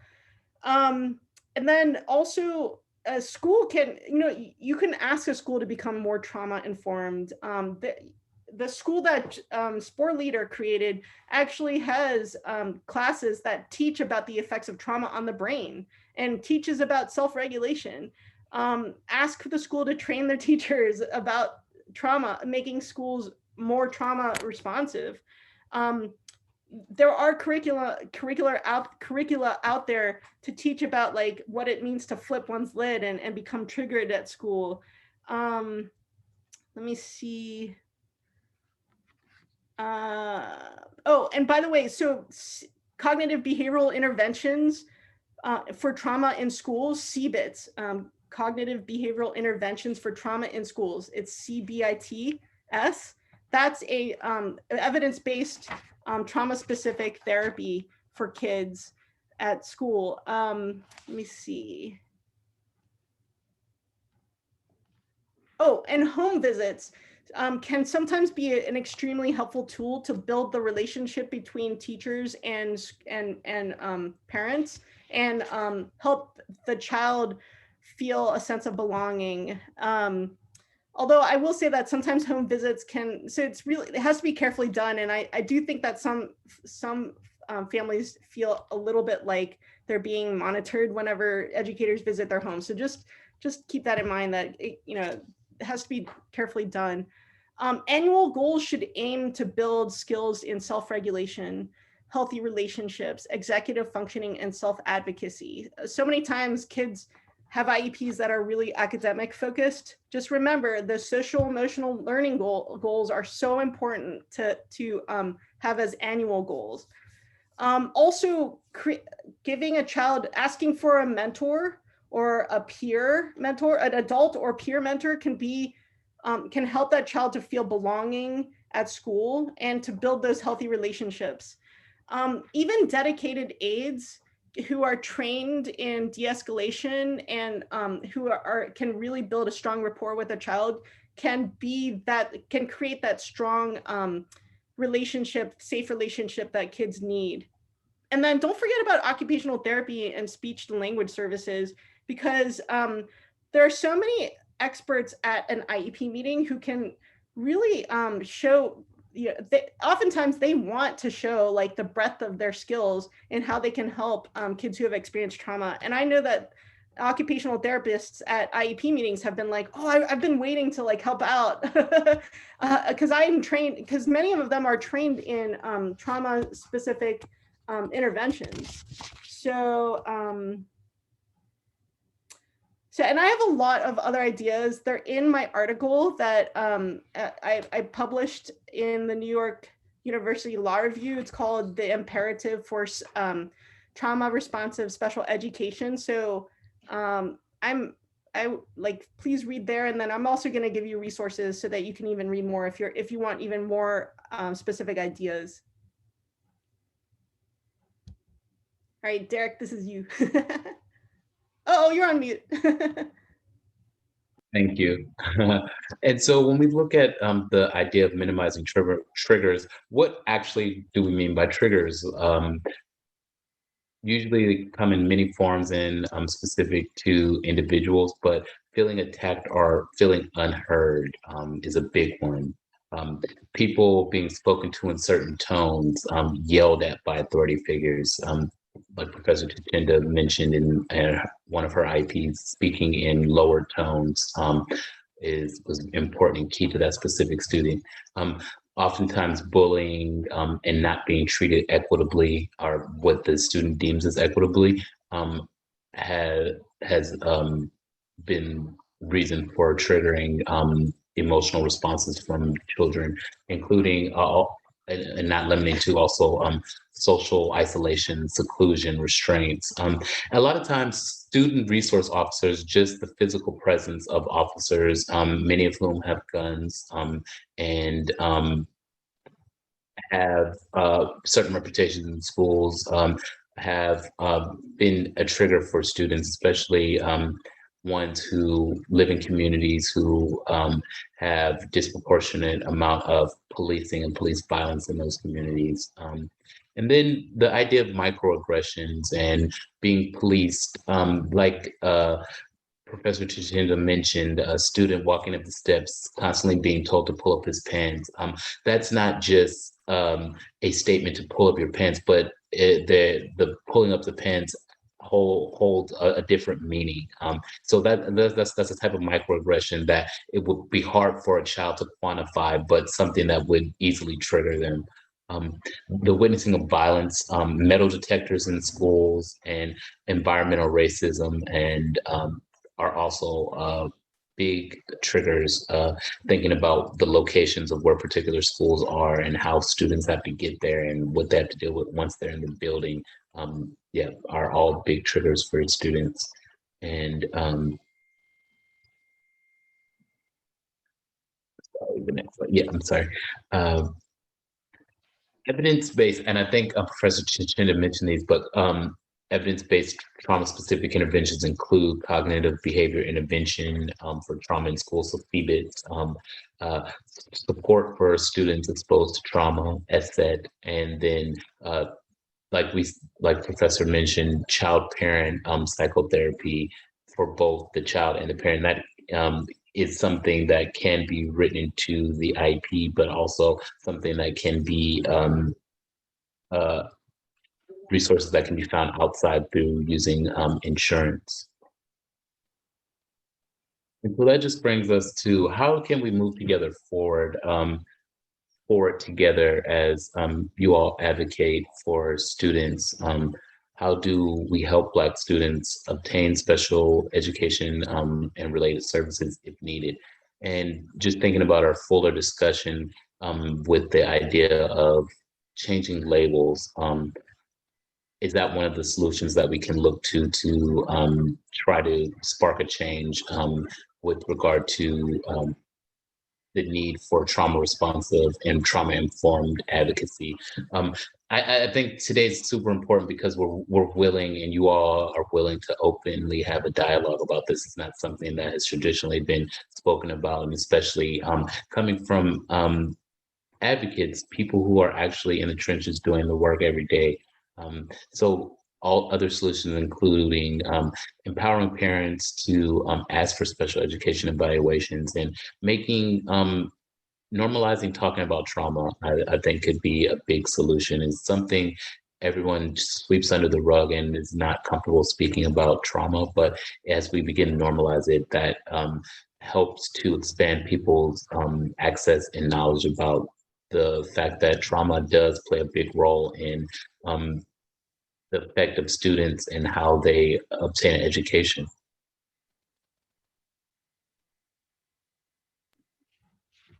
Thanks, Derek.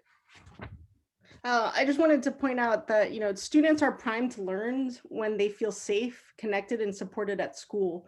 And the best way to achieve this is when the whole entire school can provide that environment, not just special ed, but if special ed is the starting point, then we should use that. But ultimately, the whole school should try to help all kids feel safe and supported. Sadly, that's not true for a lot of kids with disabilities.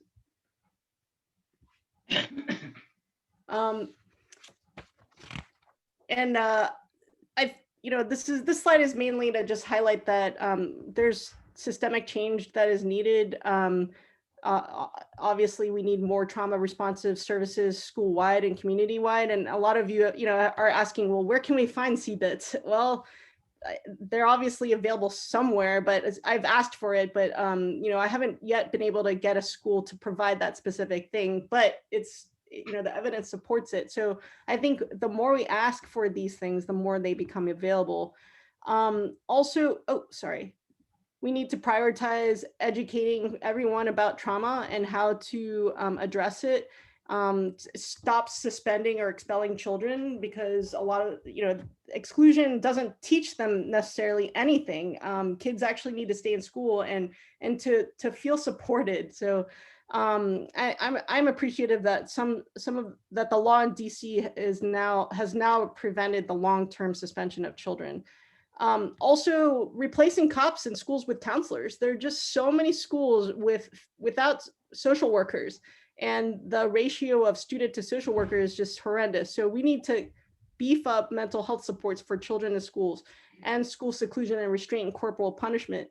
And also, I think, create a trauma-specific disability categorization to really help explain what's going on and help to take away from the stigma of emotional disturbance. Also, special ed needs to be more evidence-based, and I think that the research should be guiding special ed so that it becomes more effective. And there are just, unfortunately, so many kids who are not actually getting a great education in special ed, and so they need evidence-based approaches. And some approaches, so a number of things that I put on the screen have been really helpful, including school-based health clinics to address mental health, reproductive health, and physical health at school. Those have been extremely helpful for children who have experienced trauma. Also, medical legal partnerships can be very helpful. I know that there is one at Anacostia High School in DC, but trying to decrease the adversity that children are facing by addressing their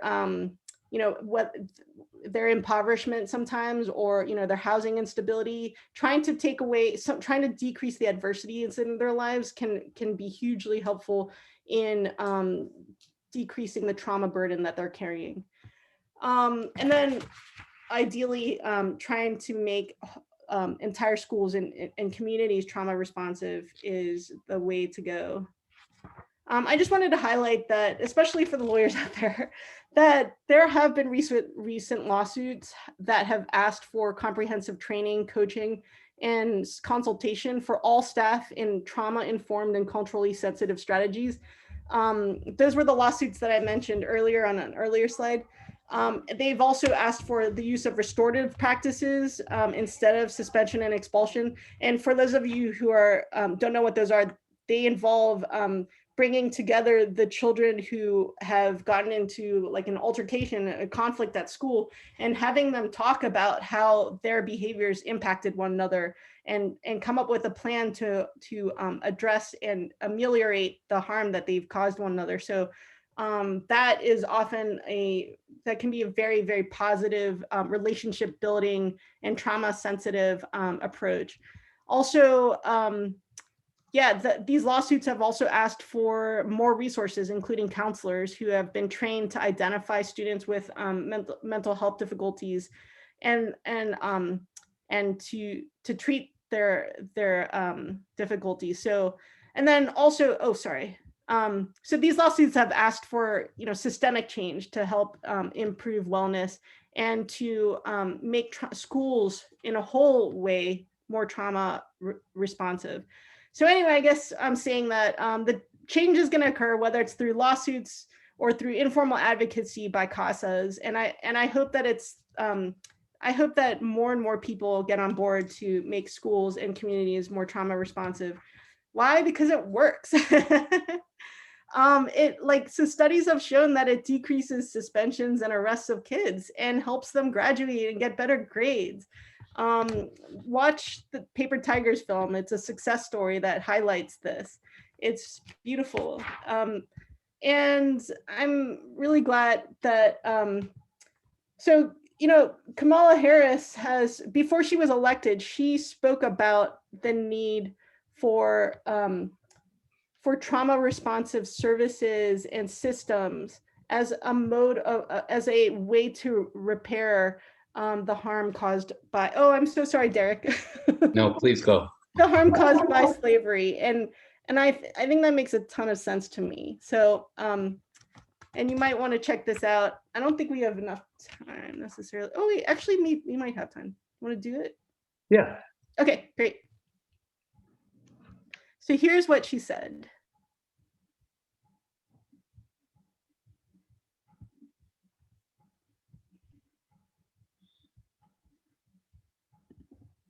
One of the Democratic presidential candidates is floating an idea. Can everyone hear it? I can. Floating an idea. It's a way to pay reparations for slavery and racial discrimination. Several candidates have endorsed that notion, although they're rarely giving specifics. Senator Kamala Harris also says the matter needs study, but in a talk with NPR, she did suggest what's on her mind. Can you give me an idea of one possible form this could take? Sure. You can look at the issue of untreated and undiagnosed trauma. African Americans have higher rates of heart disease and high blood pressure. Mm-hmm.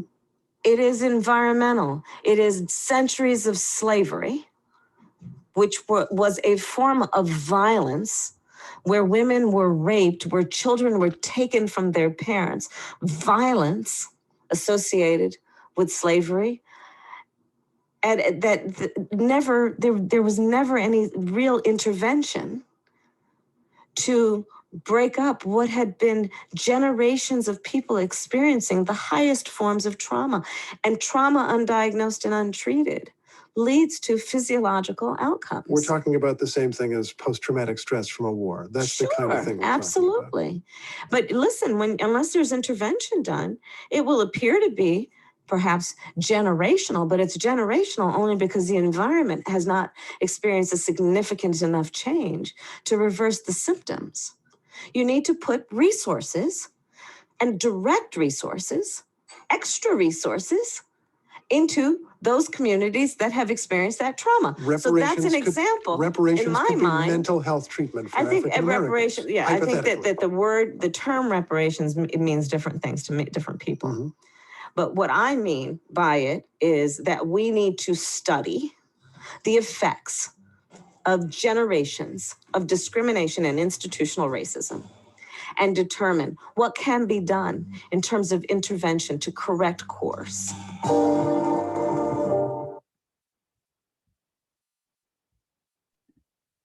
Powerful stuff. And so as we get ready to close, I just wanted to highlight this quote by Mahatma Gandhi that is universally known. You must be the change you wish to see in the world. And I just wanted to thank you all as advocates for being that change and actually showing up and doing the work that it means so much to know that you are willing to take time and be here with us tonight to hear and discuss and talk about and start the dialogue about trauma responsive education. So thank you. Thanks so much, Derek. And this is one of our takeaways. To be anti-racist is to be trauma responsive. To be trauma responsive is to be anti-racist. And I leave you with some resources and reading. And actually, I'll just copy paste this list and put it into the chat. And don't hesitate to contact us in the future if you want to talk or have questions, or if you need the slides and haven't gotten them yet. So I'll post that list.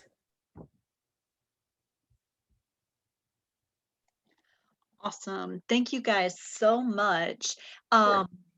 I'm seeing good chatter in the chat about people enjoying this and finding it a very rich discussion and helpful. So thank you guys both so much.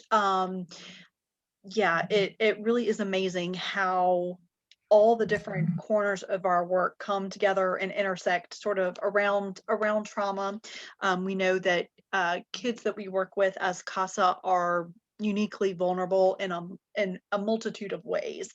So this is just another area of intersecting vulnerabilities. I did put the chat, or I did put the link for tonight's session eval in the chat. If you are able to fill it out, that is great. It helps us offer better trainings for you in the future and on topics that you're interested in seeing. I'll put that in the chat one more time in case you didn't get to see it before. And also, again, if you have not yet put your name in the chat, if you'll do that. For the most part, people are logged in with the name that I think they registered with, but G6, Lisa Carroll 0393, if you guys will make sure to put your names in the chat. We'll hang around for questions. Yeah, did anybody have any specific questions that they wanted to ask while we're finishing up and filling out the eval? Just a clarification, please. Did you say you were going to copy the chat and make it accessible so we don't have to download all the links? Yes, right. And where will it be accessible? Yep. So I will, two places. I will email that to you guys by sometime next week. And also I will post it on our website where we post the video and the slides. I'll also post the chat too. So you can find it in perpetuity. Great. Thank you. Thank you, guys. It was great. All right. Awesome. Thanks. Thank you for being here and your interest. You're Yes, all thank you all. work. Oh, and do you guys have any specific suggestions? Whose door do we need to be knocking on and leaving voicemails about, hey, we need this category of developmental trauma?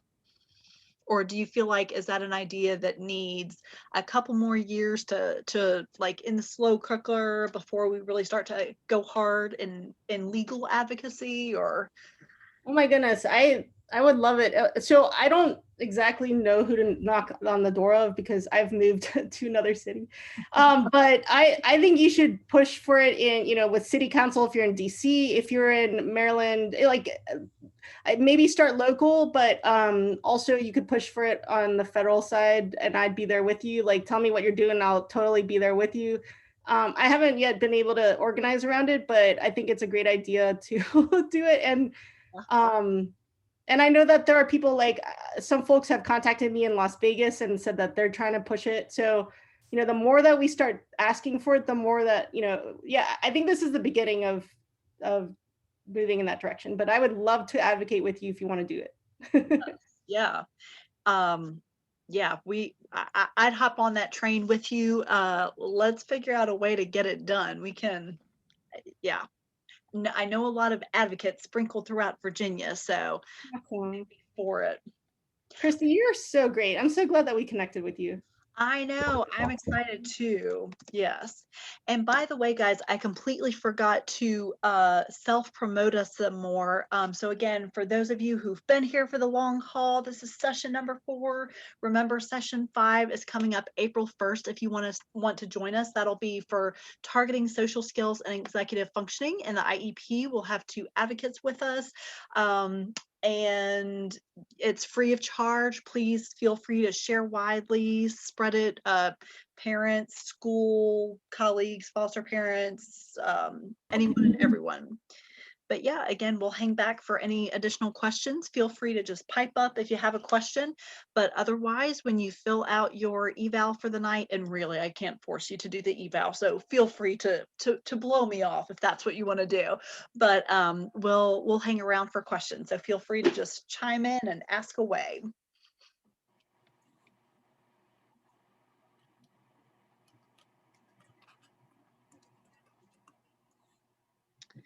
And I'm not sure if Jennifer Martin is still here. I think that's who had asked the question about the role of the OT and if you could talk anymore.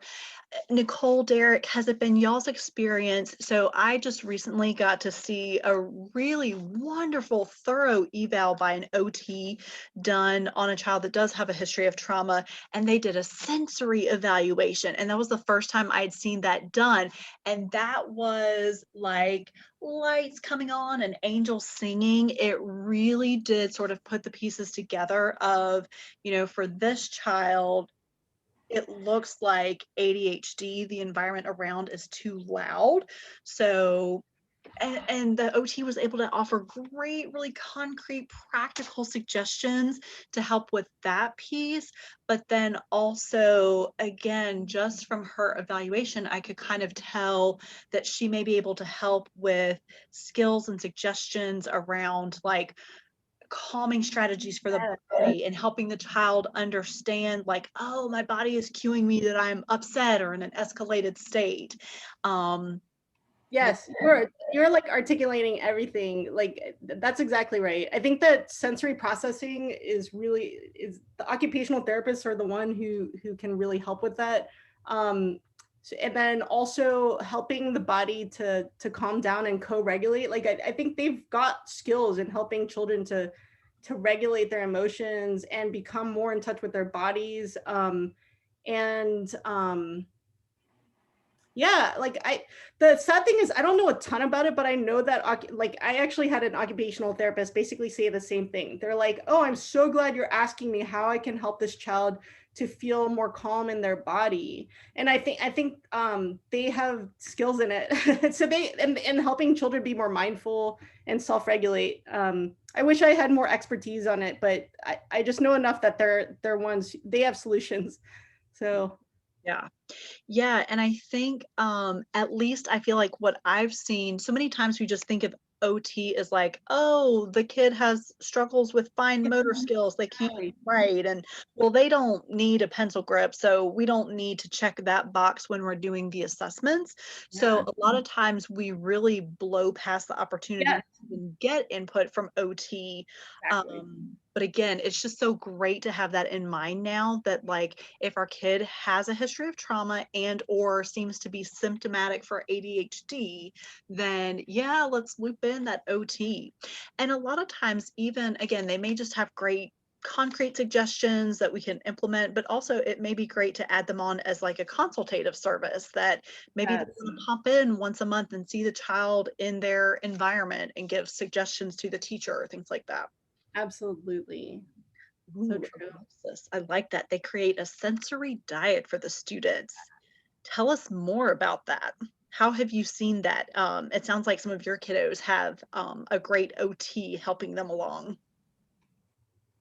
For my kids, they we do a lot of like breaks, and they have cute little like sheets that they pick different movements from that they get to like stand up and do for a certain amount of seconds and things like that. And yeah, just different things where it's based on their interests. So whatever interests them, that we find different activities that they can implement throughout the day. That is Awesome. super interesting. Do you know what's really interesting? So there is this podcast by Dr. Barbara Sorrells, and one of the episodes is about like the impact of trauma on sensory issues. And she talks about the fact that about 80% of children who experience early childhood trauma have sensory issues. And she also talks about how a lot of the typical actions of competent caregiving, like rocking a child, pushing him in a stroller, bouncing him on your knee, all of these things help to develop sensory processing and integration.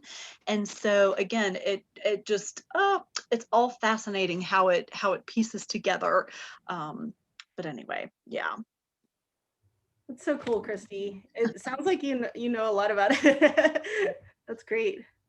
Well, like I said, I feel like I started out several years ago of seeing a kid on my caseload, he needs help, and I know he's not getting what he needs, but I don't frickin' know what exactly he needs or how to get it for him, feeling super unsuccessful at that. So just like little bite by little bite, Awesome. learning a little bit more.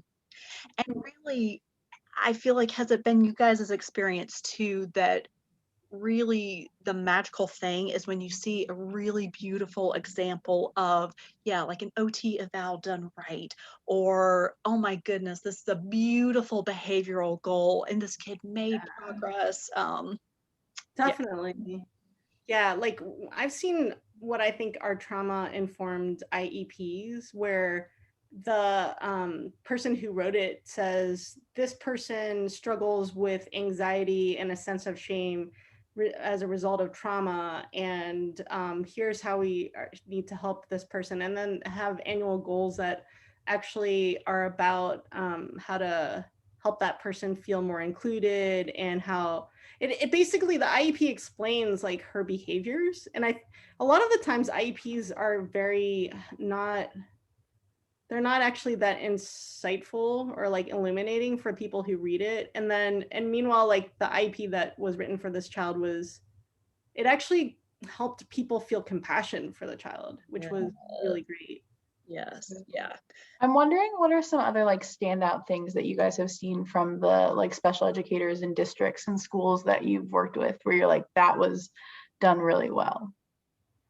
Mhm. Let's see. I think it's always a mix.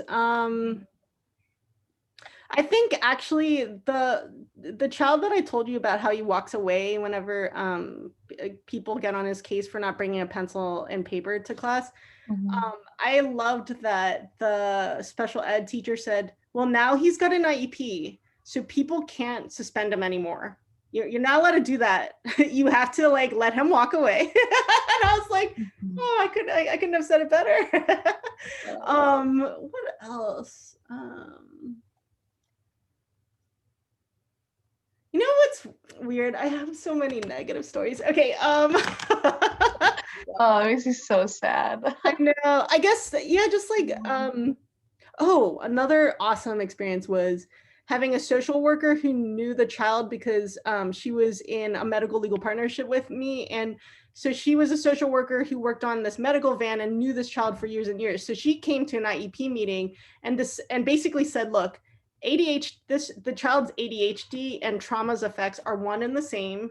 And if you want this child to feel better, like you have to give them breaks, you have to do this. And she was just like an amazing advocate because she knew how his trauma impacted him as a person. And also I was just so grateful for the fact that she came to the IEP meeting, and like they could not deny, like her expertise was undeniable. So I think another important thing that you taught us, Professor Chichinda, is that the child can advocate for themselves in the meeting, giving them voice and giving them the reinforcement to know that their voice is being heard and understood by the adults in the room. Absolutely. And I actually wish that I had not removed, there's actually another tenet of trauma responsiveness is to give choice and a sense of control as much as possible to the child so that they, that promotes safety, and also it helps them invest in their learning. That's absolutely. And actually, so it's tricky though, because I will say that sometimes it really changes the dynamic of an IEP meeting to have a child there. And because suddenly all these educators want to like educate while they're in this IEP meeting. So sometimes it can be a little bit hard to make progress on like, changing that IEP. So I feel like there's a balance, but actually it's really so important for the child's voice to be heard. So there are ways, sometimes I have the child visit IEP meetings for a certain period of time, but not actually the whole meeting, so. That's actually a really good idea. I haven't thought of doing that, is limiting the time so that it can still, you get to the productive part, but the child's there to share for themselves. Yeah, I will say that also sometimes when the child is there, the educators sometimes try to ask them questions that show that they don't need a service, and it's really frustrating. So like the sad thing is that I feel like they can be manipulated. They can be like, well, you don't want this therapy, do you? Like you don't want to be pulled out of your classes in front of all these people and do therapy, or like, it's just so I don't know. I will say I'm cautious about that, to be honest. When you have students participate in IEP meetings, any of you guys, how do you typically prep your student? Like, do you ahead of time kind of talk through, get input from them so that when it's in the meeting, they're ready to go and you can just sort of give them the boost to say what they need to? Okay. Yeah, so Christy, you're so strategic. I love that. We basically, if there's a message that they need to say, then usually they're prepared to say it before the meeting starts, so that they're not kind of like overwhelmed and then suddenly shift gears. And then they usually just say it at the beginning of the meeting, and then they kind of take off. So Yeah, but I have a feeling that they probably, like, I'm sure the educators are like, well, that was staged. I don't know what, but who knows what the perfect solution is. But you know, a lot of the times, like, kids really have a strong opinion about who they want as their therapist, who they want to work with, whether they want to be in a small setting, like all this stuff. So it's so important to work with them beforehand, actually, before you set goals for the IEP meeting, ideally, to make sure that they're on board. Yeah, usually, so that it really does require some time investment, because it's like creating an agenda where they have buy-in, but that's ultimately the best approach if you can, you know, do it. So, because you want them to be invested in the solution. Yes. Alexis. Well, I have to run, but I really enjoyed and really thank you for opening the space to me and Professor Tuchinda. So, and best of luck to you all in your work as you continue on. Thanks so again. Virtual hug. I know. Talk to you soon. Bye. And thank you again. Thank you all. Take care. Thank you, Derek. Yeah, best to you as you start your journey post school. Are you gonna? Oh, thank you. Do you know what area of law you want to go into? I definitely want to keep up with special education law, so I know that I will be in Professor Tuchinda's inbox very soon. Awesome. Nice. Yeah, we can never have, well, maybe someday we could have too many special ed attorneys, but today is not that day. So woo, we welcome you with open arms. Thank you. Thank you all. Bye. Bye. Yeah. Yep. Nicole, did you say that you have been able to successfully get a parent coaching service into an IEP, or I'm just super curious about what that looks like, because it's a personal goal. It's on my bucket list to get it into an IEP at some point, but actually I've advocated for it multiple times, and I've literally pulled out the law and been like, look, it says parent coaching. And it's so weird, but no school has hooked on, to be honest. Like, I've never gotten it, but advocates talk about getting it all the time. And so I feel like one day it's gonna happen. And that's why I keep bringing it up, because it's gotta work. I just don't know if they know people who can do it. Like, I wonder if it's a staffing problem, or like, but it's clear that the law contemplated that. It's just, I haven't seen anyone who's succeeded in getting it. But so, like, if I mention it, I think a lot of the times schools are like, well, let's give you something else. But it's really sad, because I've been like, I also need this, you know, the help of the homeless liaison and XYZ. Like, I need all kinds of stuff for the family. And, you know, I've asked for family therapy. I've also asked for so many things. I will say, honestly, Christy, I haven't gotten it. Have you? No, you haven't. You haven't. Sorry. Not the parent coaching. I've only asked for it 2 times so far. We were for 2. That's not a terrible statistic yet. Yeah. It's just math. We got to run up the numbers for them to say. Yeah. But I almost feel like it's similar to like several years ago when I would ask about functional behavior assessments. Yeah. Then with FBAs and now with parent coaching, schools seem to be like, oh yeah. Well, in Fairfax, they're just starting to get ABA therapists on staff. And I know at my school, it's the ABA therapists who do the parent coaching. To be honest, parents are the ones who haven't been interested in it when I have offered the service. They've been like, no thanks, like, we don't want to. Good point.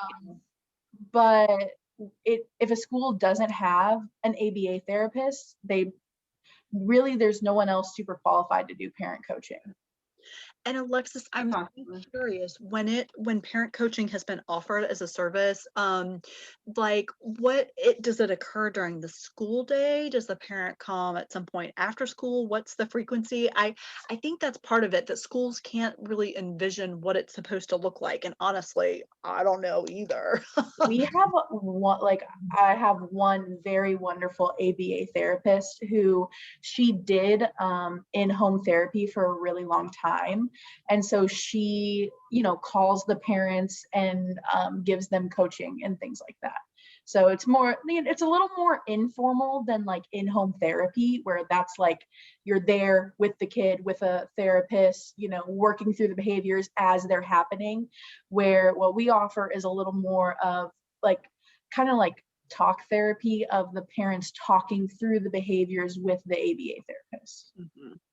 Actually, that reminds me that, yeah, we actually, now that I think about it, we actually have had the school like counselor, social worker offer to talk to touch base with the parent more, to like help explain what's going on and ideas for help. Actually, that's as close as we got to parent coaching, but yeah, it never was formally called parent coaching. And then I also think that school counselors have offered to spend more time with the parent to explain like what a disability is, and and that's been helpful actually. Okay, that's good to know. I guess I haven't really, we've brought Department of Social Services social workers, like the foster care worker, in, but I had never really thought about like the social worker as a member of the IEP team, like the school social worker. So that's, interesting to think about. But stuff. Yeah. Well, good stuff, guys. Let's keep the conversation going. Nicole, this might seem like a weird question. Are you on Facebook at all? Because I feel like all my best special ed advocacy conversations these days are taking place in a couple Facebook groups. Cool. One called Awesome. IEP/504 support group or something like that. It's Great. run by an advocate and it's so good. Wow, cool. Yeah, it's such a great meeting place because so many advocates are there and are always sharing trainings that they have coming up. Awesome. But also a lot of parents that are just like starting to grapple with the concepts of 504s and IEPs are in there too. So it's just, it's a little treasure trove of resources. I will connect you on Facebook, and then please connect me. Yes, absolutely. Yeah, we got to have places where we can feel some sense of refuge and solidarity, right? Yeah, exactly. It's like we need solace. Yes, absolutely. Yeah. Yep. Well, it's so nice talking with all of you. Please, keep up the great work you're doing. Actually, I loved being a CASA, except while also found it so eye-opening. I think for me, I might have gotten more out of it than my child, but I still really love her and care about her. So it's just, she's gone through so much. So it's been, it may still take her a few turns in the road to get to her a happy ending, but the story is definitely not over yet, and you for sure are a piece of it and have been a piece of it. I think so. I guess I'm happy about that. Yeah. I just wish I could have done more, so hard. Yeah. Well, it was so nice spending time with you all. Please have a great night. Alexis, sounds like you're doing awesome work. Are you on Facebook as well? Can I connect with you? Yeah, it's Lexi though, Lexi. Okay, Lexi Pipping. And Lexi, I'm so happy. How did you find your way here? Did like a coworker forward the flyer, or did you see it? I'm a CASA, so yeah. So I can't even imagine how excited they were to get you as a special good background and foundation. Whew. Yeah, so I love it. Good deal. That's awesome, Lexi. Thanks. It was really nice to talk to you guys. This was great. Let's stay in touch, everyone. Yes, will do. Bye, guys. Have a great night. Bye. Bye. Kathy, Ellen, did you learn anything new that you didn't know before already? I got some good nuggets and I filled out my survey. Wonderful. That had specific notations. Wonderful. Excellent. All right. Good night, everybody. Bye. Bye.